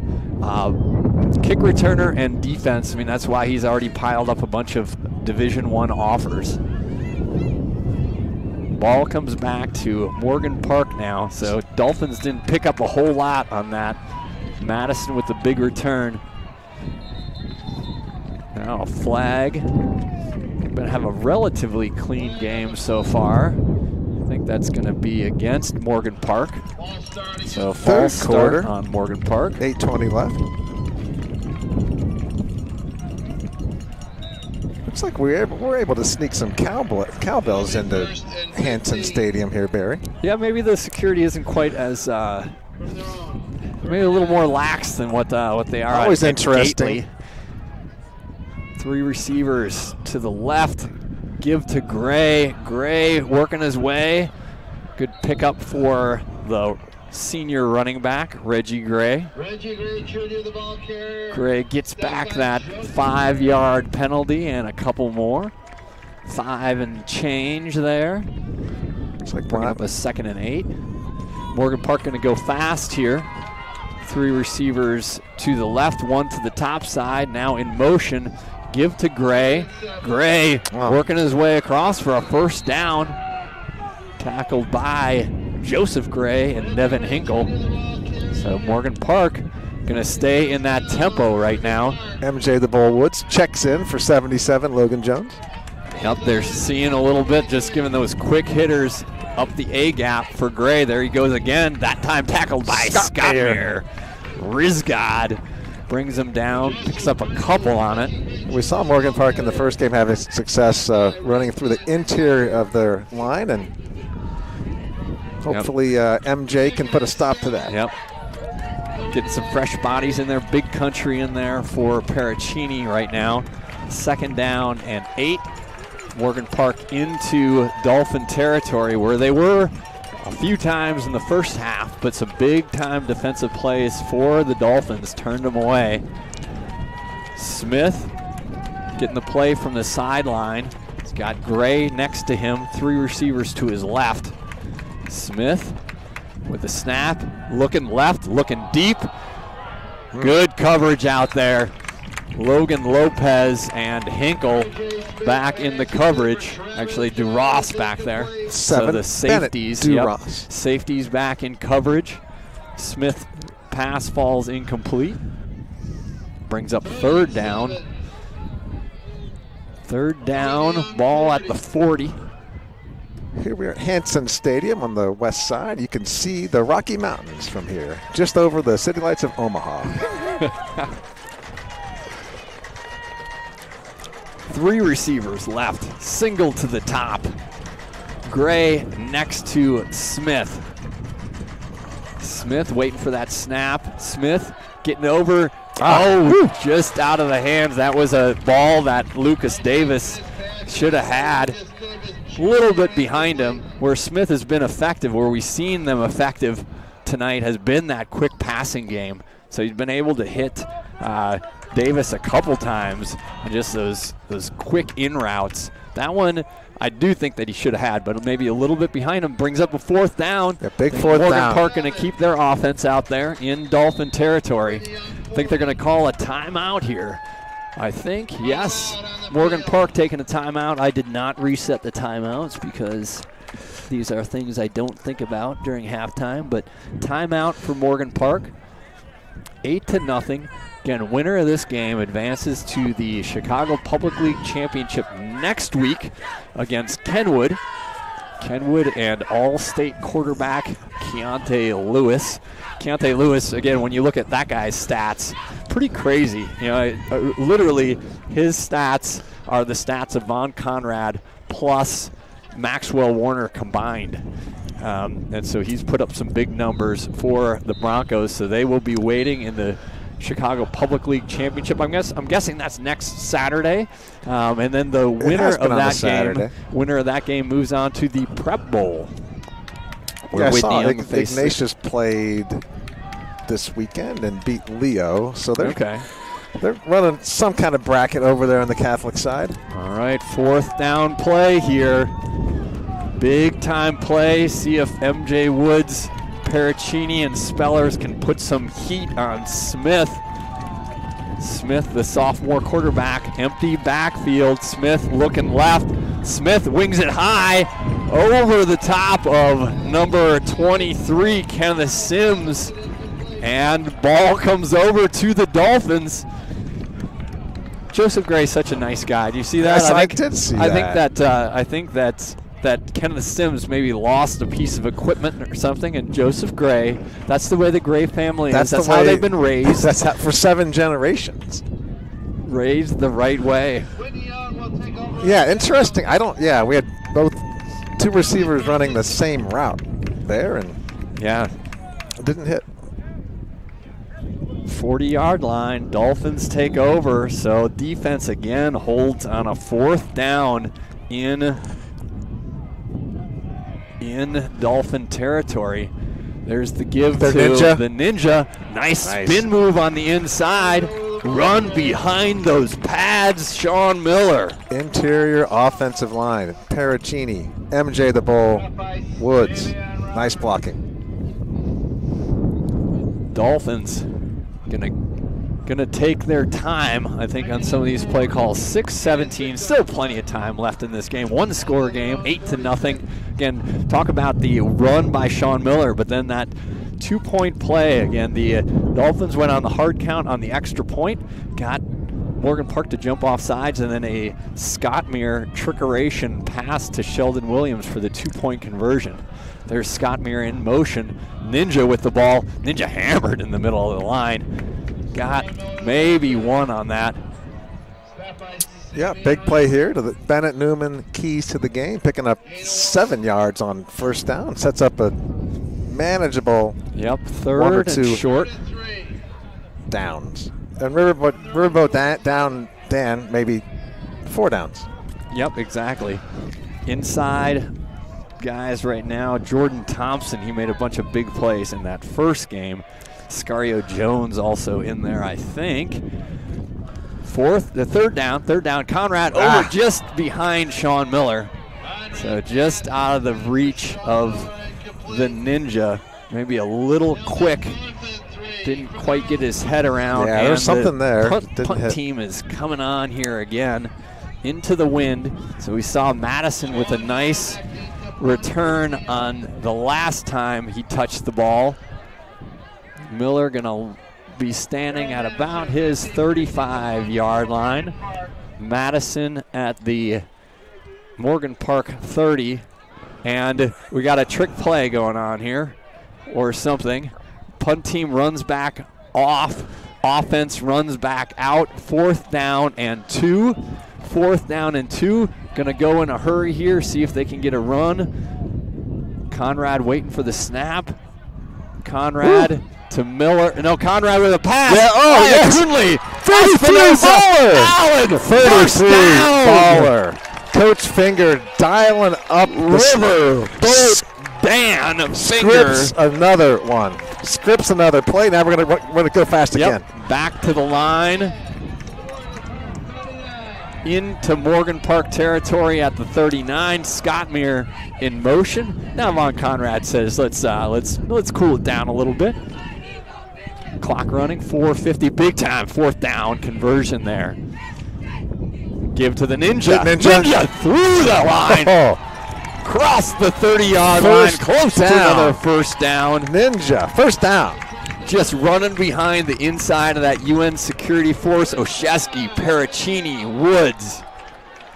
Hammer it between there. And we talked about wins over replacement for coaches, and then just two series of events during this game. The 2-point conversion, draw offsides go, and then the script is brilliantly written by Dan Finger. Dolphins have gone for 4th somewhere around 532,000 times this year. 1st down here. Miller ushered unceremoniously down to the turf by number 15, Antonio Richardson. So no gain on that play. 3:55 left here in the 3rd quarter. Dolphins on the march, 28-yard line. Conrad, senior quarterback. Got Cooper, Scottmere to the top side. We haven't seen Bardsma on the offensive side. He's got Williams and Espinosa Allen to the right now. Scottmere to the right as well. Looking left. Oh, he had a double move. I think at Arlen Cooper. Cooper broke off his route, I think, a little bit there. Or maybe got hung up with the Morgan Park receiver. But I think that they had a play dialed up there. Thrown into the wind here a little bit, but 3rd down. Yeah, I think that was going to be a potential of a nice connection there. Didn't hit. I really like that 4th down to 33 Baller. Yeah, that was really nicely designed. Again, thinking maybe a run up the middle. Espinosa Allen, tight end with that big catch. Scottmere in motion to the top side. 3 to the top, single coverage to the bottom. Looking that way. Nice. Completed again. Espinosa Allen. He was met immediately on that, but held on to the ball. Gets it to the 20-yard line. Right, I think they're going to have a couple more to go here for the 1st down. I think again, 4th down and 2. Conrad talking to offensive coordinator Eddie Boucher. Coach Finger right there as well. Hayden Petrulis on the staff as well, checking in on that play. So this is another big play here. 4th down. Dolphins going for it on 4th again. 2:40 left here, 3rd quarter. Cooper, Espinosa Allen to the top. There's Scottmere in motion. Give inside to Miller. Miller is going to be tackled and brought down. So Morgan Park holds. Looks like Savion Roberts on the tackle. The senior defensive end. He leads the team in tackles, so gets the big stop there for the Dolphins. And kicking into the wind, I don't think you have an opportunity for a field goal at this spot of the field. Maybe if you're turned around going the other way, you might want to attempt it. So I think you go for it there on 4th. Don't question that call at all. Morgan Park gets new life though. 1st down. Smith back out there. Looks like William Smith is in at running back, so Smith and Smith. Motion man, give to Smith. Smith tackled off on the right-hand side of the line. I believe MJ Woods in there. John Spellers, so good to see Spellers back in there. Morgan Park probably going to try to get some things rolling here, moving a little faster.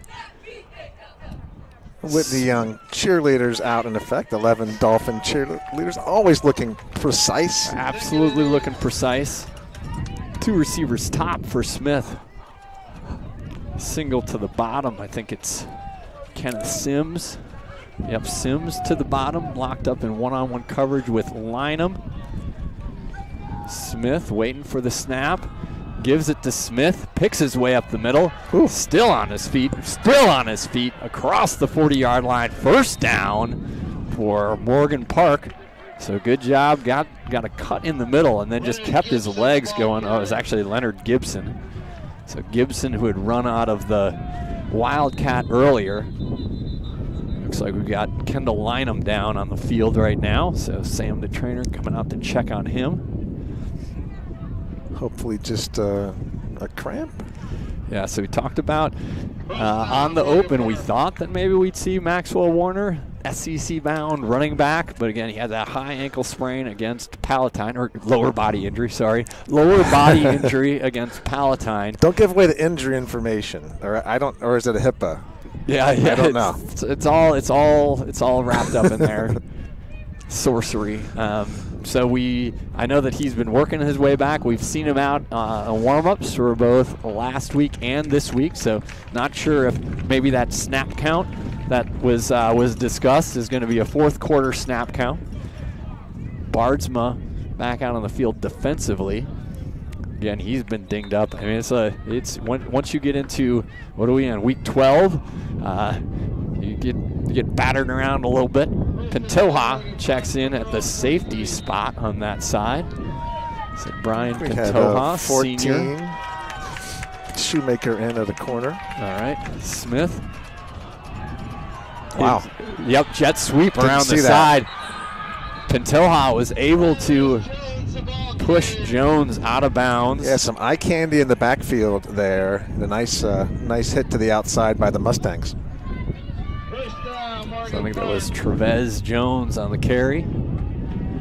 Morgan Park going to go in a hurry here at the 35-yard line again. Into Dolphin territory. Nothing. Good job, Joseph Gray and MJ Woods, I think. Yes. 2 captains on that play. Teaming up on that. So no gain on the play. I think that was Smith back in the backfield. Smith, running back. Smith, Ronald Smith Jr., the quarterback. Lucas Davis, single receiver, locked up across. Kind of line him back in the game, I think. 2 receivers top, tight end on the left-hand side. Smith, the quarterback, waiting for the snap. Smith looking on that single coverage, but oh my goodness. Yeah. Lucas Davis. Play. Bennett Duras in coverage. Yep. Lynham and Duras got over there later. Davis was not able to corral that. It was a good ball. Smith put that out there for him to make a play. Wasn't able to do it. Brings up 3rd and 10. 3rd and 10. 23 seconds left here in the third quarter. Again, Morgan Park with the billion-knot win behind them right now. They'll have 23 more seconds with it before we flip it around here into the fourth quarter. Smith, the quarterback. William Smith Jr., the running back next to him. 2 receivers top, 2 to the bottom. Smith looking left. He's got a receiver. Good job there on the tackle. That was Gibson. Gibson was able to reel it in, but short of the sticks. Down. So big tackle there Oh, that was Logan Lopez on the end on that tackle. That's brings up 4th down, be 4th and 2. And that will be the quarter. 4th quarter, 4. 4th quarter, people. 4th quarter, Dolphin Nation. Great turnout here by Dolphin supporters, Dolphin parents. Saw maybe some younger Dolphins from the past several years, maybe back early for Thanksgiving, or maybe they dropped out of college. I'm sure they probably graduated early. They probably graduated early. Hey, son, why are you at the game? They came in with so many AP credits. Maybe that was it. Maybe that was it. At one of the top high schools in the nation. If you did drop out of college, you want to come to next week's game. Or if you're in college, come because that's less obvious for your parents that you dropped out of college. Yes. Don't come to this week's game. Yep, next week you can pretend that you're home early for Thanksgiving break. And we do have some kids coming back. You might be excited. We got the Hoosiers coming back. Yep. Next, Josh Wildermuth coming back in town next Thursday. Yeah, exactly. Hoosiers on bye next week. At the last 2 city finals games, we had a nice contingent of football alumni attend the games. All right, 4th down coming up here. Maybe we get Dolphins have got Bennett some and big... Josh to do the broadcast next Saturday. Yeah, then we'd lose our jobs. Okay, never mind. That would be like AI is a big enough challenge. Let's just hang on to these things. Yes. 4th down. Big 4th down. Here. 4th quarter, 4th down. Gray is back in the backfield. Smith, the quarterback. Dolphins almost jumped there. 4th down and 3. High snap. There's Gray. Gray gets the 1st down. Spellers in on the tackle along with MJ Woods. Yeah, nice patience by Gray. Yeah, Reggie Gray Jr., leading rusher for the Mustangs, gets the 1st down. Just underway here, 4th quarter. Deepest drive of the day today now for the Mustangs. Smith, the quarterback. Motion man gives the inside sweep. Good job, Joseph Gray. Turns him back in and then hammered down Spellers and the Riz God in on that tackle. So that was Trevez Jones. I believe that was in on the jet sweep.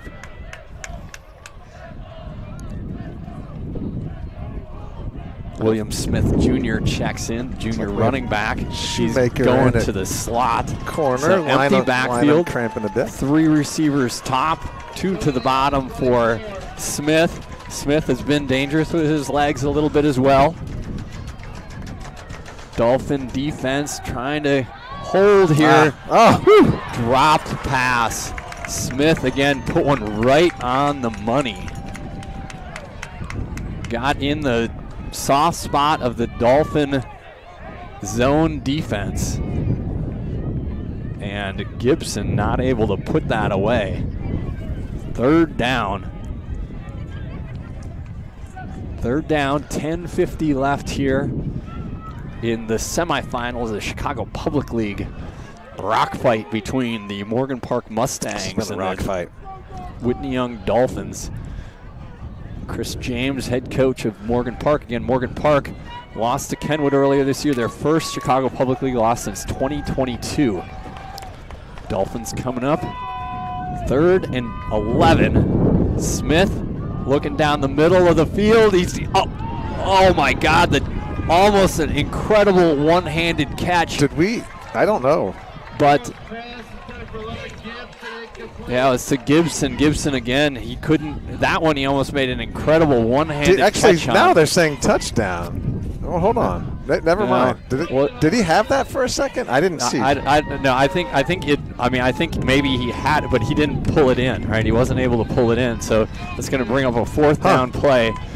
Dolphins going to bring in Lee Dingfield. I think there's a timeout on the field by Morgan Park, so that's their 2nd timeout they're going to take here.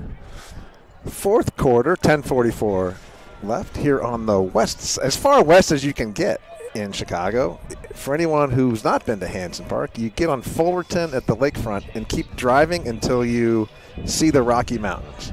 Yep, and then you're there. You're there. You can see the Flatirons from here. We're going to go to dinner on Pearl Street in Boulder tonight, Jack. I know some great spots there. Yeah. Yeah, absolutely. We got some college applications being thrown in by these senior Dolphins. My son's applying out to CU Boulder. Yeah, that's a spot you want your kids to go. It's not a bad place to visit. And it's they've with Prime out there, Coach Prime, great. I watched some football games out there when they were terrible. But it's an amazing place to watch a game. And they've, again, we've talked about some of the SEC schools using their football programs to really do a lot with their overall academic institutions. Absolutely. I think Colorado has done that as well. 4th down play here. Let's stop talking about college applications. Woo! Let's High talk school about what's football. in front of us. 3 receivers top down for Smith. Single cover, two to the bottom. 5 wide receivers out there. See if this defensive line can get some pressure for the Dolphins. There's Smith looking. He's got time. He's got a receiver completed inside the 10-yard line. Joseph Gray makes the tackle, but that was Lucas Davis reeling that in. So Morgan Park in business. Smith has been doing a great job back there. He has had receivers that haven't been able to pull some things in, but there he put it on the money. Yeah, nice route. Dolphins moved to a nickel package there, able to find a seam. So 10:30 left here. Morgan Park got a 1st and goal. 1st and goal looks like Reggie Gray Jr. checks back in at running back. Smith, the quarterback. Motion man. Gray with that handoff. Gray into the end zone. Touchdown for Reggie Gray Jr., his 10th on the year. So Morgan Park on the board here. Get that huge 4th down and 11 conversion on that completion to Lucas Davis. And then Gray into the end zone for a touchdown. Yeah, big 2-point conversion coming up here for the Dolphins defense. Base defense is back in. All right. Going to go for 2, of course, here. We'll attempt a 2-point conversion. 8-6 right now. 10-16, 10-13 left here, 4th quarter. Smith, the quarterback. We'll see what kind of alignment we get here. Gray in the game at running back. Bunch formation. Haven't seen this look yet for Morgan Park.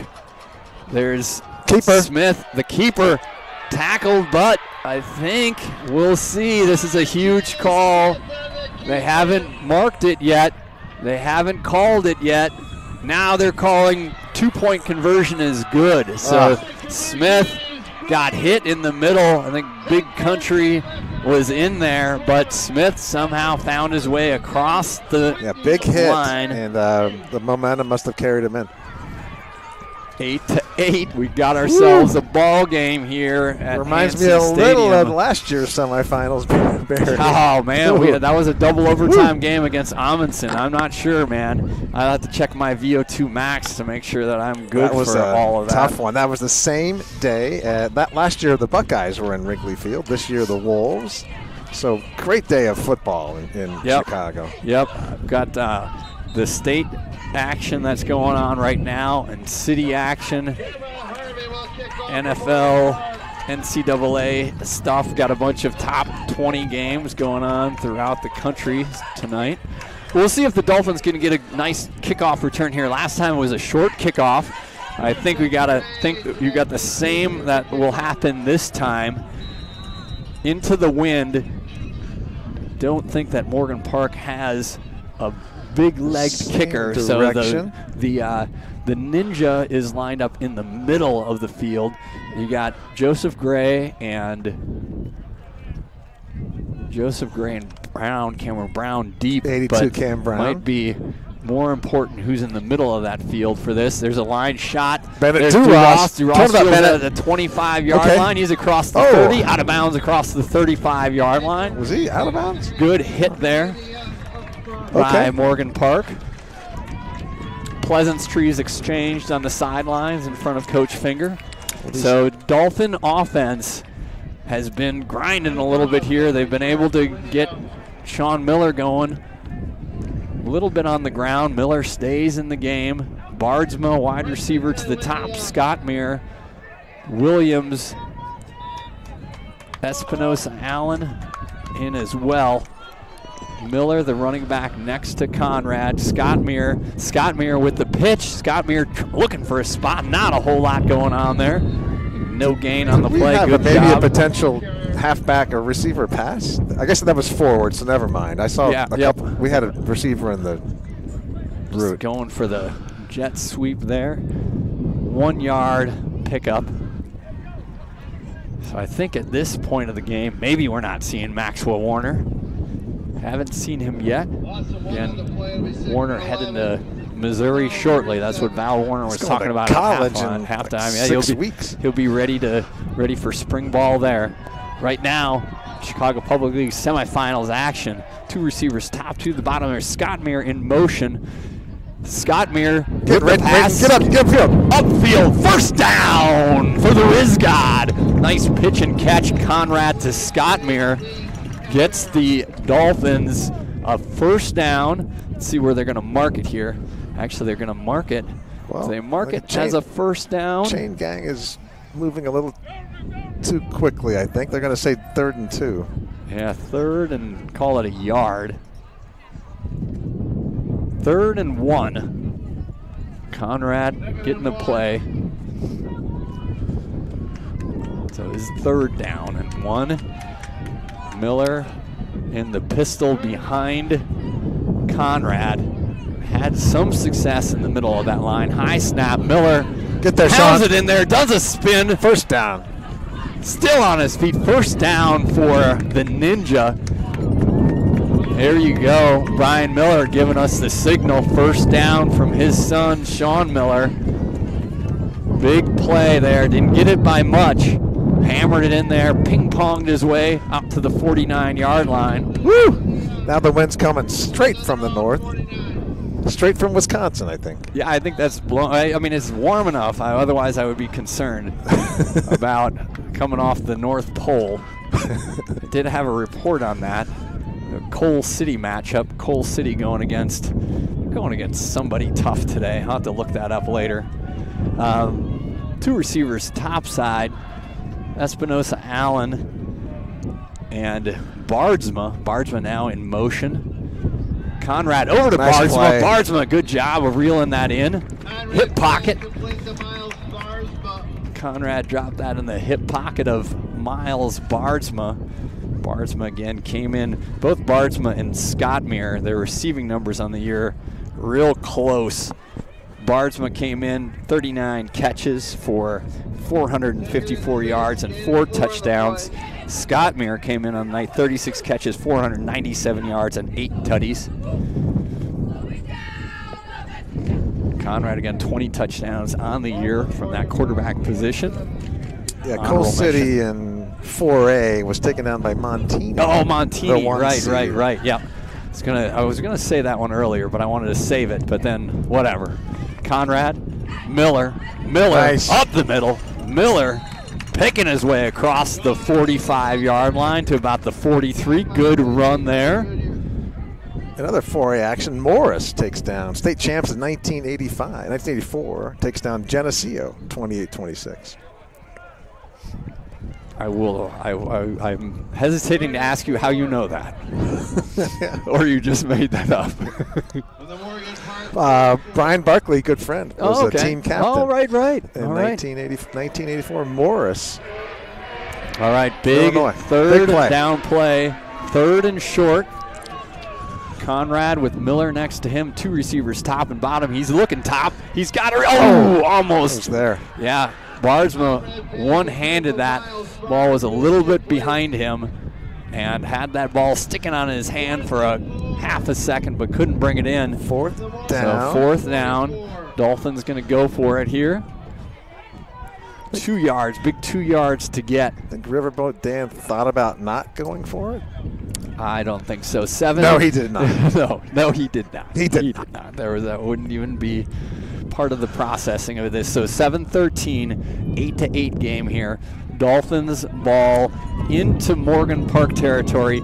2 yards to get. Middle of that Morgan Park line, was able to stop Miller last time. Motion to Scott Meir. Give to no pass. Oh, my there. goodness, they had it dialed up. 33 baller 33 baller was open down the middle of the field, and I think that ball just sailed a little bit on Conrad and falls incomplete, and Morgan Park takes over. That play was, I think Coach Finger made his way all the way over here because he knew that they had that play. They had that play. Dolphin defense, checking at outside linebacker, Jacob Wildermuth, number 4, along with Jacob. Logan Lopez, 9. Let's go, Jacob. All right, Sheldon Williams Checking in late in here. Safety. So Morgan Park takes over. 7:09 left. Whitney Young not able to capitalize after getting into Morgan Park territory. Morgan Park had a nice drive last time. Keeper by Smith, met by the football player. Joseph Gray, 21. Fourth quarter, 6:55 left. Winds from the north at 1 billion miles an hour. Morgan Park going into the wind. So Patoa checks back in at the safety spot. Williams checks out. 2nd down and 8. Smith in the backfield, empty set for him. 3 receivers to his right. 2 Dolphins to his D-line left, getting including wide Kenneth Sims. Wide spreads here. There's a motion. Give Outside. to Sims. Met. Still on Tackle. his feet, though. Good job. Spins his way across to a 1st down into Dolphins territory to the 46-yard line. So they've been successful on a few of those jet sweeps. Definitely an athletic team. Of course, missing Nasir Rankin tonight, the top 100 one of the top 100 recruits in the nation heading to Illinois. Not on the field tonight, but Morgan Park led by Ronald Smith. And a big catch last time by Lucas Davis. Marches their way into Dolphin territory. 1st down, 5:46 left. Morgan Park taking their time. 3 receivers top, 2 to the bottom. Smith, the quarterback, Ronald Smith Jr., sophomore. Motion man, Smith keeps it, flags come out. Gonna stop the clock and I think delay it. False start. False start, couple guys Morgan moving. Park. Yeah, I'm noticing that the back judge not giving much of a signal on the play clock. So Yeah, again, I don't know no how play we clock judge here. that. One of the things that Chicago Public League needs to institute at some point that would help play speed. Or maybe you can go into the stadium basement and find it, much like you found the high jump apparatus a while back out here at Hansen Field. About 10, 12 years ago. Ran the high jump for the 5th and 6th grade championships. So I think your daughter won the city that day. She did. She won multiple. She won in all jumping categories, She all did. field She did, categories, yeah. and she threw the javelin. The records in CPL are a little loose. Yeah. No one writes it down, I don't think. That happened. 3 top, 2 bottom. Get home. Smith, quarterback. Smith with time. Smith moving to his right. Spellers moving with him. Spellers trying to get there. Smith still on his feet. Out of bounds across the 40-yard line. Flag comes in way late. Good coverage Not by sure the Dolphins downfield what happened there. on that play. The back judge saw something happen. Came in from way outside. That was Scott Meir that was down. He a little shaken up on the play, but gets back up because when you're a Norwegian Leatherman tool made in China. Personal foul on Mustangs. All right. I didn't see what happened there. I'm guessing maybe against Scott Meir at the end of that play. So that's a big, march off 15 yards. We didn't maybe talk about that enough on the open about how, penalty yards, and in some of these games you get late into the season, you can get a little chippy on things. Those 15-yard penalties come out, and that makes a difference. It didn't actually make a difference last week for East St. Louis. East St. Louis won, I think, over Morris, right? 55, actually, over Glenwood, 55 to 13 or 14. They had 32 penalties in the game. 32. So they probably gained like 887 yards. Inside give. Nothing. Joseph Gray, football player, tackling in the backfield. And a pod of Dolphins. Yeah, that was a very costly penalty. It went from, I think it was close to picking up the first down. Absolutely. It was right at the first down yards. marker. Marched it all the way back inside of Dolphin territory on that. Second down and long.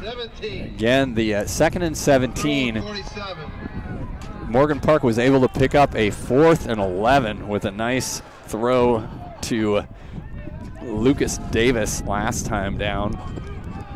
Again, Smith has done a nice job at quarterback for Morgan Park. He's got motion man now, 2 receivers to the top side. He's flushed out of the pocket, throws one up.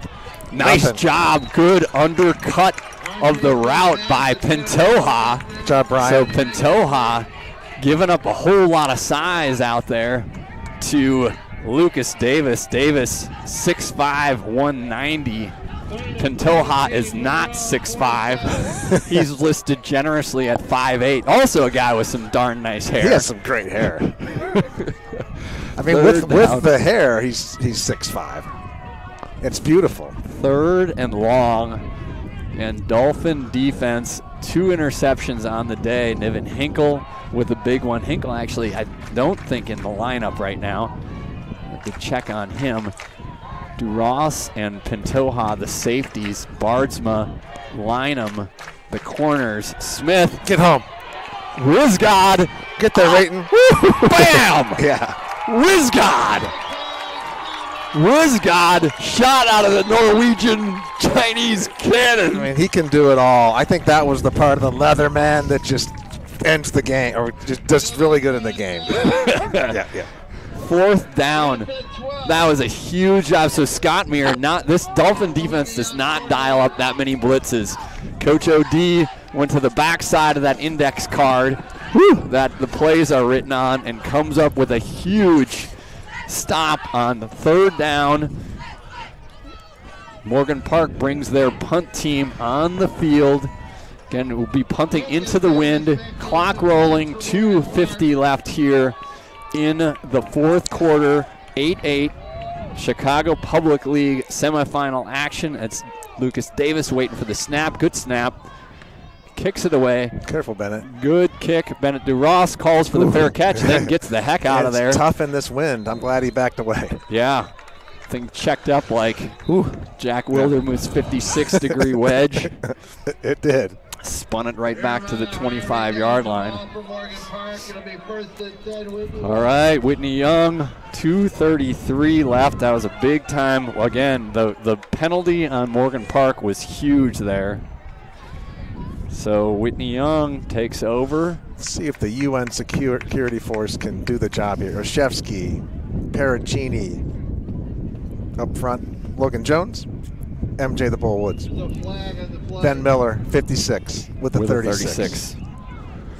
Might go to Michigan, unfortunately. Yeah, I don't know why you'd want to waste that talent there.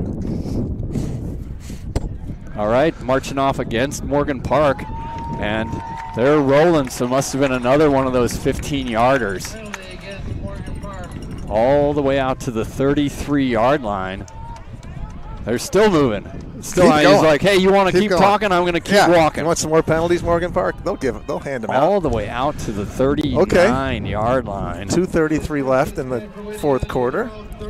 All right, Dolphins with their full contingent of timeouts. 2 receivers. Joseph Gray in the game at wide receiver on the outside.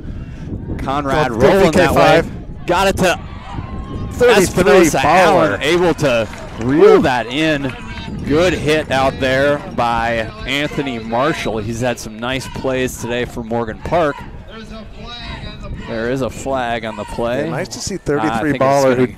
I think it's going to go. I think it's ineligible man downfield against the Dolphins. So that's going to wipe out that gain and subtract 5 yards for the Dolphins. That's unlike somebody just getting out there a little Dolphins. too early. Usually Ben Miller calculates the Fibonacci sequence along with the triangulation and the ballistic solution, and they don't do that. Yeah, yep. I think Conrad on the rollout, something that they had. Somebody just didn't stay in that box. 2-12. Yeah, Jack's looking at me 2 like, minutes left, fourth I didn't have quarter. anything for that one. And Dolphins missing Maxwell Warner today, so far at least. There's Bardsma in motion. Conrad looking right. Oh, wow. That ball got bounced off of Sean Miller's hands. Tried to set up a screen off to the right-hand side. Ball was a little high, tipped by Miller, almost intercepted over on the left-hand side by Morgan Park. Third and 15 for the Dolphins. I think actually, yeah, it is third down, right? It's third, yes. And now it's a second, but third down. Dolphins with the ball, 1:54 left here, fourth quarter. Jack mentioned last year's semifinal game against Amundsen went into 2 overtimes. Espinosa Allen in motion to the top side. Conrad back to pass. Be there. Yes. Completion, still on his feet. Woo! Completion down the right-hand sideline. Big play. Big play. Bardsma Number with 2. the reception Miles into Bardsma. Morgan Park's territory. Yanni Luze, get that leg warmed up, my friend. Got a billion-mile-an-hour wind blowing behind him. No, even if the Dolphins don't left. score here, that was nice to pick up that pass first down. by Conrad. Yeah, whipped it right through there. That kid can spin it. He can spin it all right. Conrad again, 20 touchdowns on the year. Let's see if he can add another one here. Bardsma, Scottmere to the top side. Espinosa Allen Williams to the bottom side. Espinosa Allen in motion. There's a give to Scottmere. He's going to throw it. You're going to throw it back to Von Conrad. Philly special. Conrad's got Conrad special. Conrad. VK5 lowers the shoulder at the 20. VK5 just lowering the boom. That's our quarterback. Scottmere to Conrad to the 20. Inside the 20. Right at the 20. You're going to mark it at the 21. Von Conrad got a lick out there, but he's like, not going down. Wow. Riverboat Dan dialing it up here. Wow. 1:35 left in the fourth quarter. Ball at the 22-yard line right now. That was just a completion from your second team all-conference wide receiver to your should-have-been second team all-conference quarterback. Give to Miller. Oh, no, pass. Okay. They dialed up the same thing that they had earlier. Espinosa Allen. That one wasn't quite as open. So again, fake run up the middle, little play action. Espinosa Allen leaking out from his tight end position. Well, it's nice to see. This is the extra dynamic that 33 Baller adds to the offense. He was injured the first 2/3 of the season, and Coach Eddie is using him more and more. Yeah, yep, and he's made some nice catches tonight. All right, 1:32 left. Ball at 22. So you're talking about a 39-yarder. Luze booted home a 29-yarder for that win against Amundsen a few weeks ago. Be nice to get a few more yards here. Conrad, the quarterback, Miller next to him. Lining up in a close formation. Conrad rolling to his left. Looking for Sheldon Williams. Oh, my goodness. Wow. That was Madison back there. That was a high-risk play. Madison, I think that went right through his hands. Madison is a dude who's going to play defensive back at the college level. That ball hung up there a bit for Sheldon Williams, double covered in the corner. Yeah, the ball. Sheldon's going to go and retrieve that ball. Rolled into Wyoming. I think it's, well, that's the other direction. It rolls to, it rolled back. I don't know, we're so far west here, I don't even know where it rolled into. Which state? Cicero. It rolled to Cicero. All right, 3rd down. Woo. I'm not sure I was a huge fan of that play call. No, I think we had a couple missed opportunities for the two Mustangs. Receivers top, 2 to the bottom. Conrad with Miller next to him. There's Conrad back to pass. Zings it over in and out of the hands. I think it was Williams Sheldon there. Williams. Yeah, Williams. Tight coverage over there. 4th down. So 4th down. 4th down. We'll see what Coach Finger wants to do. He's rolling out. Dr. Luze. The doctors, this PhD in special teams coming out. Special teams. Tim Edwards, your long snapper. Vaughn Conrad, the holder. Dr. Edwards going to Dr. Conrad here. Luze on to attempt the field goal. Let's go Whitney on Going to be a 39-yarder. Now I think we're going to take a timeout. Timeout taken by Morgan Park. So Morgan Park takes their 3rd timeout. The final timeout. 3rd and final timeout. 1:20 left here. 8-8 game. Ellison Newman, how you doing on the camera? You got everything She's locked doing down? great. She hasn't fallen down, which is a big win for the Dolphins. Let's go. All right, we have seen some games over the last couple of years here.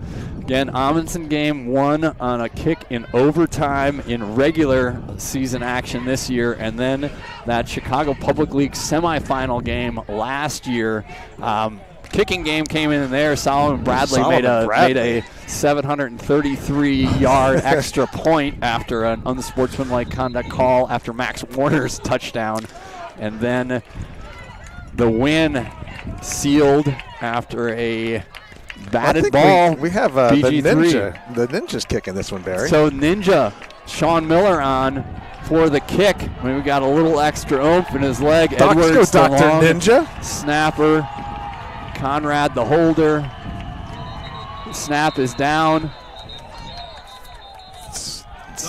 There's a flag on the play. I think false start on the Dolphins. So false start backs them up 5 yards. I didn't see any movement. I didn't see it either. Coach Finger was asking as well, where was it? So they're going to, looks like they're going to, let's see, Vaughn Conrad's going to come over to the sideline. They're going to bring the offense back out. So we will not get a field goal attempt there as they were lining up for a 39-yarder. Again, wind is behind us. Dolphins going to pull out the offense. 4th and 15. Conrad, the senior signal caller, checking in. He's got big play Bardsma coming into the bottom side here. Single coverage there. Williams, Scottmere, Espinosa Allen to the top. There's Scottmere now in motion. Conrad rolling to his left. Conrad throwing it deep. There. Scottmere with the catch. First down. Scottmere with the catch inside the 10. Whoa. First down, Riz God. The Riz God comes through again. Conrad put that on the money.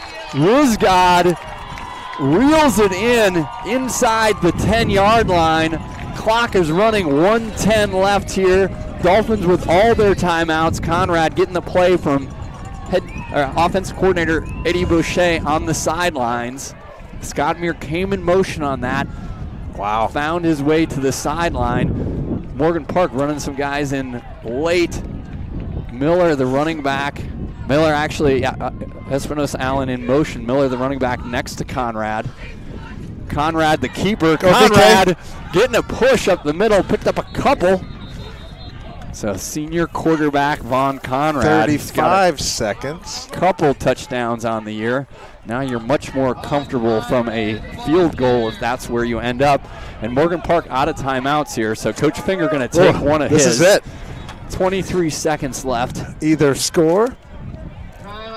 You got a couple timeouts, so you can just you can run the ball in the middle. And I think, Jack, you made a huge call, a huge insightful call and that Amundsen game. In high school, these hashes are so wide that you really want to stay in the middle of the field. You do not want to get out to one of those far hashes and have to kick an angled kick through the uprights. Yeah, Definitely we saw changes. a couple misses in our favor last year on the Lane Tech game, and then Amundsen this year. It's really you're so far out there. It's a mirage, Barry. It's a mirage, man. It is a mirage. Wow, what a game. Chicago Public League semifinal rock fight.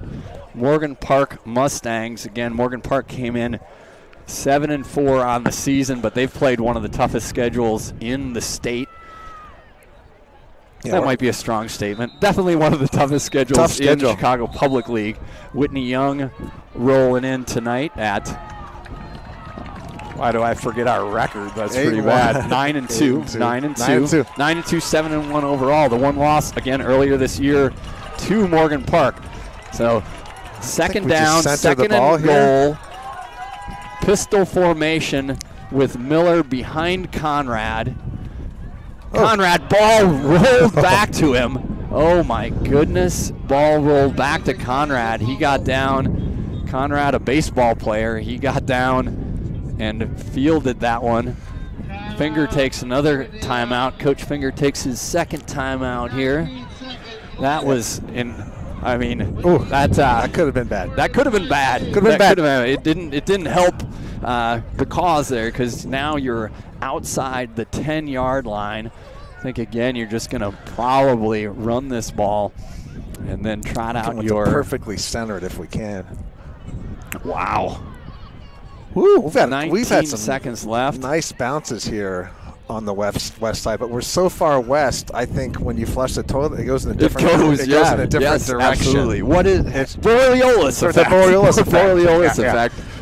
When you're west of Omaha, west of the Mississippi, Durango.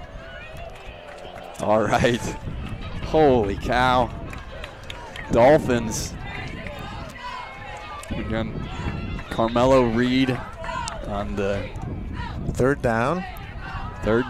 Give to the Ninja. Okay, Ninja smart, just into the middle. Did not try to bounce that outside. And clock is rolling. Coach Finger just going to roll this thing down to probably about 3 seconds and call that final timeout. There we go. Right 3 at 3 seconds left. Last timeout for the Dolphins. Luze, well, we'll see if Luze is out there. I think, again, Miller started the year as the kicker and then got dinged up. We have a couple doctors that can do this surgery. Yeah, so Sean Miller was 14 of 18 on extra points on the year, and Yanni Luze 17 of 20 on the extra points, and he's got the one field goal, the game winner against Amundsen. Kicking ball. K-ball is in. Delivered. Malachi Martin delivers the K-ball. Good job, 36. All right. Dr. Yoni, his classmates are yelling his name. So the doctors are going to check in here. Some Maxwell Whitney Warner seniors here rooting on the crew. Give them some. So it's Luze on. Who you put the gloves on? Edwards. Dr. Luze is the long snapper. Vaughn Conrad, yeah, the we holder. Don't want to. Dolphin Luze, fans are cheering. kicker. I don't think we want that. Dr. Luze. Good snap, good hold. Kick is blocked.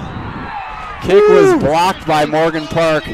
Somebody in the middle of that line got a big mitt up. Yeah. And the kick is blocked. No good. And we are heading to overtime, ladies and gentlemen. Overtime on the west side. OT.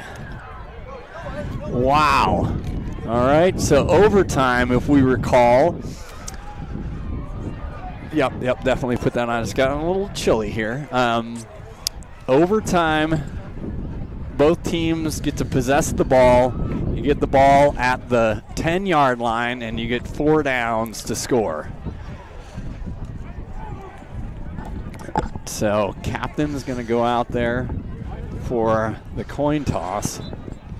Yeah, Maxwell Warner, I'm not sure. Is he loosening up on the sidelines? Is he loosening up? I'm not sure. I think that was a little that was the coaching staff throwing us off on all of this as well. Well, he looks good at least. Hopefully he's bounced back from that injury. Is the best long-term consideration. Yeah. Again, Max Warner, All-State. First team All-State 8A. That's pretty. That's pretty. Big That is time. impressive. Over it, he had 1,156 yards rushing on the season, 16 touchdowns. Also caught 7 passes for 146, 18 total touchdowns on the year, and Max over 2,600 total yards in his Whitney Young career. Again, Max, somebody who started playing freshman year, guy who had never played tackle football before, showed up and immediately, I remember the guys on that team saying, oh, this guy is going to be a player. And so you got defensive reps, got some offensive side, and then just continue working. Again, got the injury in that Palatine game where he's having a great game against Palatine, tough defense, tough suburban school. And Max, running hard throughout the course of that game, had over 100 yards in the game, but then sustained that lower body injury. Got some fans in New Mexico out there watching the game live now, Barry. Chicago, we have China. We always have Poland dialing in. We have Costa Rica. And I think last week we got better ratings than Matlock. Murder, She Wrote, right? Yeah, we did. We did. Yeah. Matlock, Kathy Bates, right? We did. Yeah. Maybe it was the original, but we beat the U, I think, in the viewers. Yeah, we definitely did. And the U, we should maybe Bennett Newen can give us an update on that Mount Carmel Lincoln Way East game. I think the Gilligan's Island reunion. Yeah, yep. Oh, it was, right? They were all back. Yeah, they were back. Marianne, Ginger was there. Yeah, of course. Looking Marianne and Ginger, like always a big debate. Betty, Wilma, Marianne, Ginger.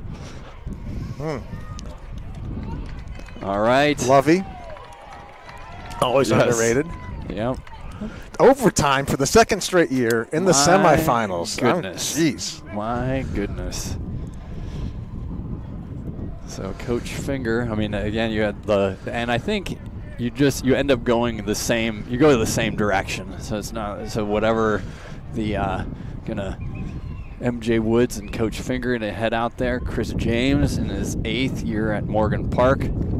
52, MJ the Bull captain representing the Dolphins. Looks like Kendall Griffin is out there for Morgan I wonder if Park. Do they flip a coin or is it rock, paper, scissors? It's, I think it's a little Rochambeau, 2 out of 3. I like MJ's chances on that one. Yeah, absolutely. Sharp kid. All right. Having a conversation Andy out there. just turned the rules. 13, I think, All MJ. right. He's still young. Bennett Newen giving us Mount Carmel is up 42-7 at the half. Wow. Quentin Burrell, 5 receptions, 72 yards, and 2 touchdowns. Against the USC quarterback. Holy cow. That's that Catholic League has something to say. Caravan. Yep. Caravan is rolling. All right, of course. I'm looking at the highlights, and I didn't see exactly what worked out there. Bennett Newen telling me Thornton there. Well, Barry, if you missed, if you actually saw the coin toss, it's a tradition to not see. Absolutely. It's good luck. Wouldn't want that. All right. Well, here we go. Max Warner actually has a helmet on. I don't know. Looks like we're going to be playing football in the north end zone. So into the wind, heading toward McDonald's and Walgreens and the vape shop over on Fullerton Avenue. We're not on North Avenue. If we were on North Avenue, we could head over to Sorelli's. We could. I forgot. Yeah, Sorelli's Finer Foods. They had the sandwiches this week, and thanks to the great Spellers family for sponsoring the Sorelli's today. All right, Morgan Park starts on defense. Whitney Young starts on offense. And Maxwell Warner is checking in the lineup. The chosen one in the game, in overtime. In the game. Wow. Vaughn Conrad, senior quarterback, UN security force, 4 seniors on that. Again, 29 seniors on this Whitney Young team trying to keep it going for another week. Maxwell Warner, first team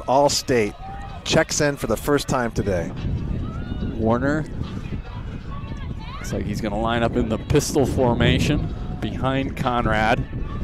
Dolphins fans are migrating down to the north side of the field. Get a Gray family, all 437 of them. The entire section over. Conrad. Conrad keeps it, up throws top. it up in the air, out of bounds, trying to get to Scottmere over there. Yeah, a lot of the Mustangs, not surprisingly, focusing on Max Warner. Good play call. So throw was a little too far over the top of Scottmere. Scottmere had that huge catch late in the fourth quarter. Keep that drive alive. Morgan Park able to get the blocked field goal, though. Send this game into overtime. So Dolphins will have 3 more downs here. So second down, ball resting at the 10-yard line.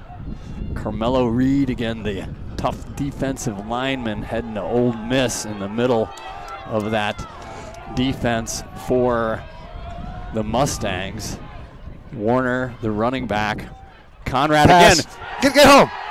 33 baller into the end zone. Touchdown. Nice. Espinosa Allen spun his way into the end zone.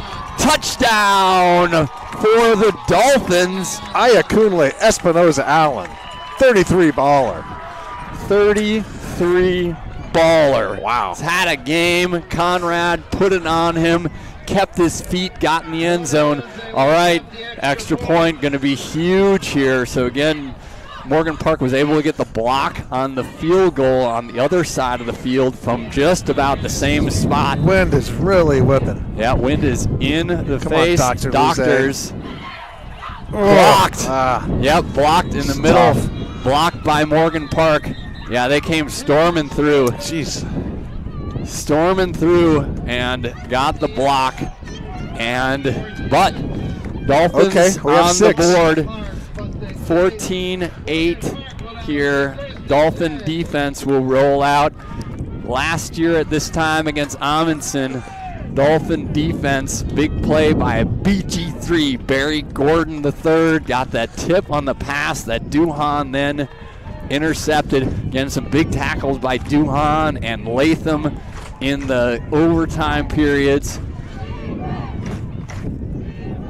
Morgan Park been able to get some things going here in the second half. Smith, the quarterback, Gray, the running back next to him. 2 receivers top, 1 to the bottom. Motion man inside to Gray. Oh. Gray still on his feet. Gray all the way down to the 1-yard line. So Reggie Broke through Gray. the first contact. Our D-line's been doing a nice job all night that time. Morgan Park's done a nice job on those jet sweep or the counter. So counter there to Gray. They're at the 1-yard line. Coach Finger running over for a timeout. Gets the timeout. I think that each team gets 1 timeout in the overtime period. Yeah, the wind is knocking our stuff all around up here, Barry. All right, 14-8 right now in the first overtime period. In Morgan Park, when they scored their first touchdown, they went for 2 on it, did not even attempt the extra point. When the Dolphins scored after a Sean Miller touchdown, they got the Morgan Park to jump, so then they decided to go for 2 on that, and there was the Scottmere to Williams. Yeah, I think Coach Finger throw. Certainly saw something on the aggressiveness of the extra point block team early on, and Smith, the quarterback, Gray in the game behind him. Short yardage situations. Dolphins were able to get some stops early in this game. Smith, the give to Gray. Gray into the end zone for a touchdown. 1 play. So Morgan Park scores here. They're going to get the ball at the 2-yard line. I imagine this is going to be a 2-point conversion try. I didn't see in their stats. I think they had some different kickers attempt some things this year, but I think that Morgan Park going to roll for 2 here. use a timeout. So Smith is the quarterback. Gray has had some success on the ground. Got 2 receivers to the top side, 1 to the bottom. Ball at the 2. See if this Dolphin defense can hold here for a play. Now CJ, Chris James, going to take a timeout and have his Morgan Park Mustangs gather over on the sideline. Again, a heck of a play, heck of a game right now. Dolphins have played a whale of a game. Morgan Park playing a whale of a game. Both these teams, of course, missing their top-end recruits heading to D1 programs. Nazir Rankin heading to Illinois, and Maxwell Warner heading to Missouri. So we've had a defensive battle. Both teams have come up with some big plays. Again, you got to hand it to Ronald Smith and Reggie Gray, what they've been able to do on the Morgan Park side. Vaughn Conrad's had some great throws. Rayton Scottmere hauled a bunch in. Miles, big play. Bardsma and Scottmere to Williams on that 2-point conversion. Sean Miller with a touchdown run. So here we go. Here we go, Dolphin Nation. Get those cowbells out. See what can happen here. Ball at the 2-yard line. Morgan Park lining up. Smith, the quarterback. Gray next to him. Waiting for the snap. Smith back to pass. Smith winging it to the end zone, and touchdown. Smith completes it. Yep, touchdown in the far corner.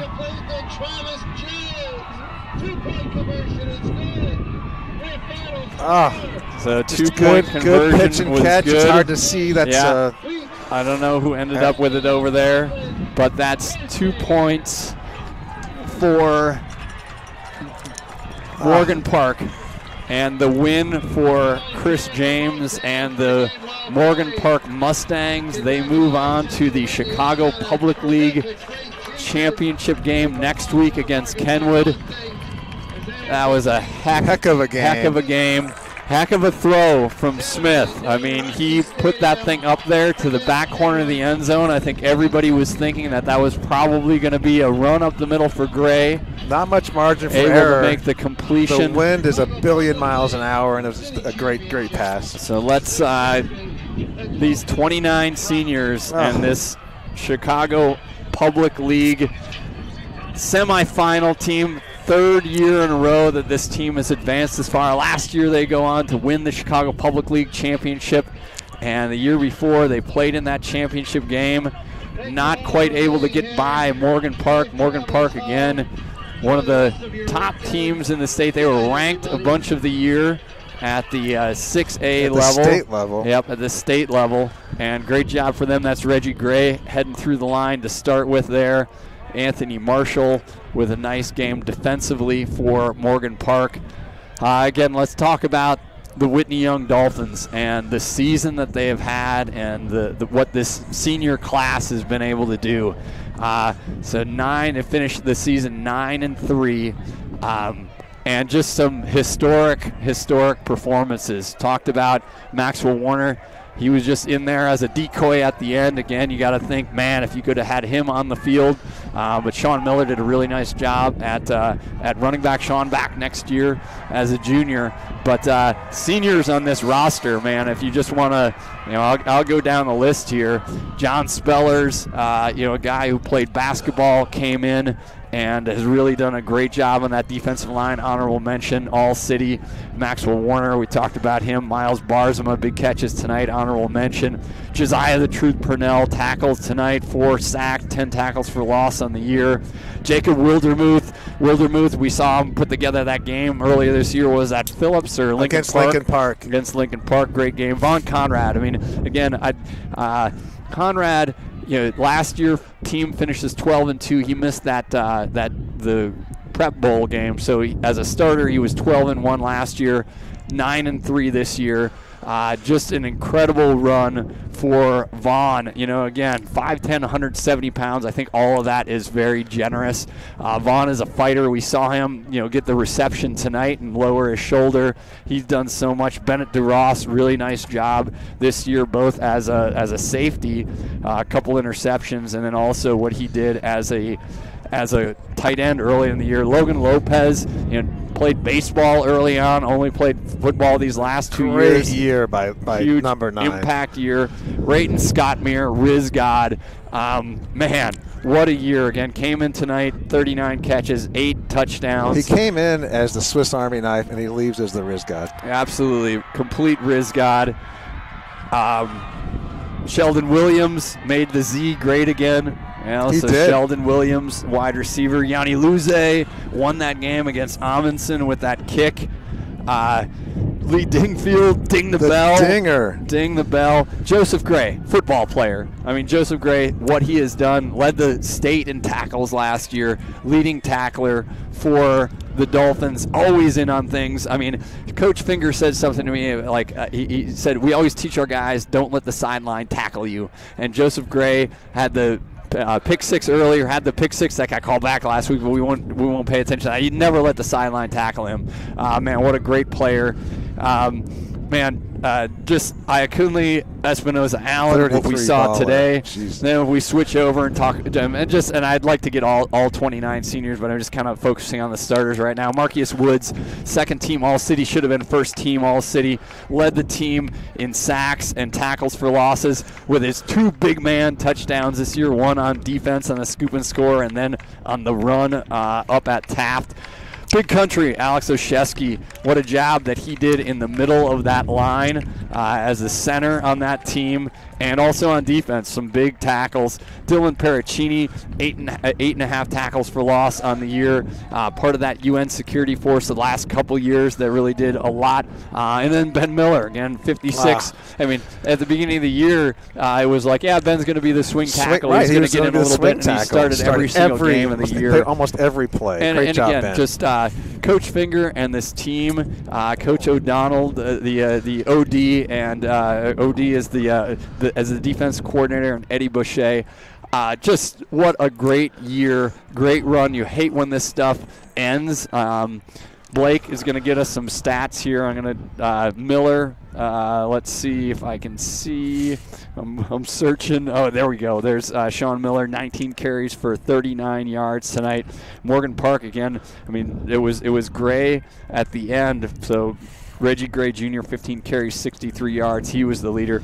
Conrad finishes the night 12 of 26 for 140 yards and a touchdown. Scottmere also with a completion 1 for 1 for 22 yards. Ronald Smith Jr., 7 of 19 for 109 yards. On the receiving side, Espinosa Allen, 5 catches, 40 yards, and that touchdown.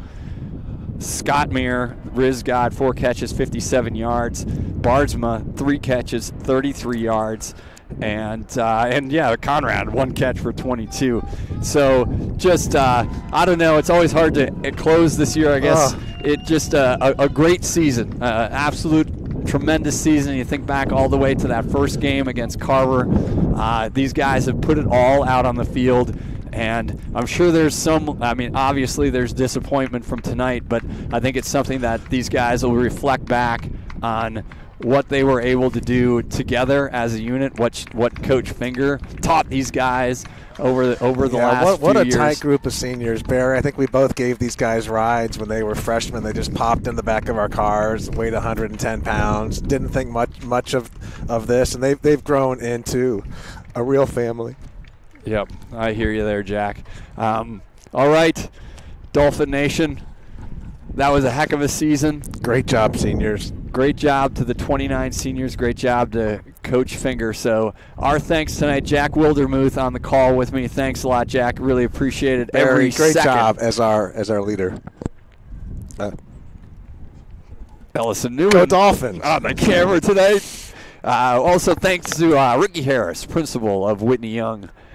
Athletic Director Chris Cassidy, and of course Head Coach Dan Finger, and the Godfather Tony McHale. Tonight didn't turn out the way we wanted to, but incredible season. Dolphin Nation, have yourself a great weekend. Have yourself a great rest of 2025.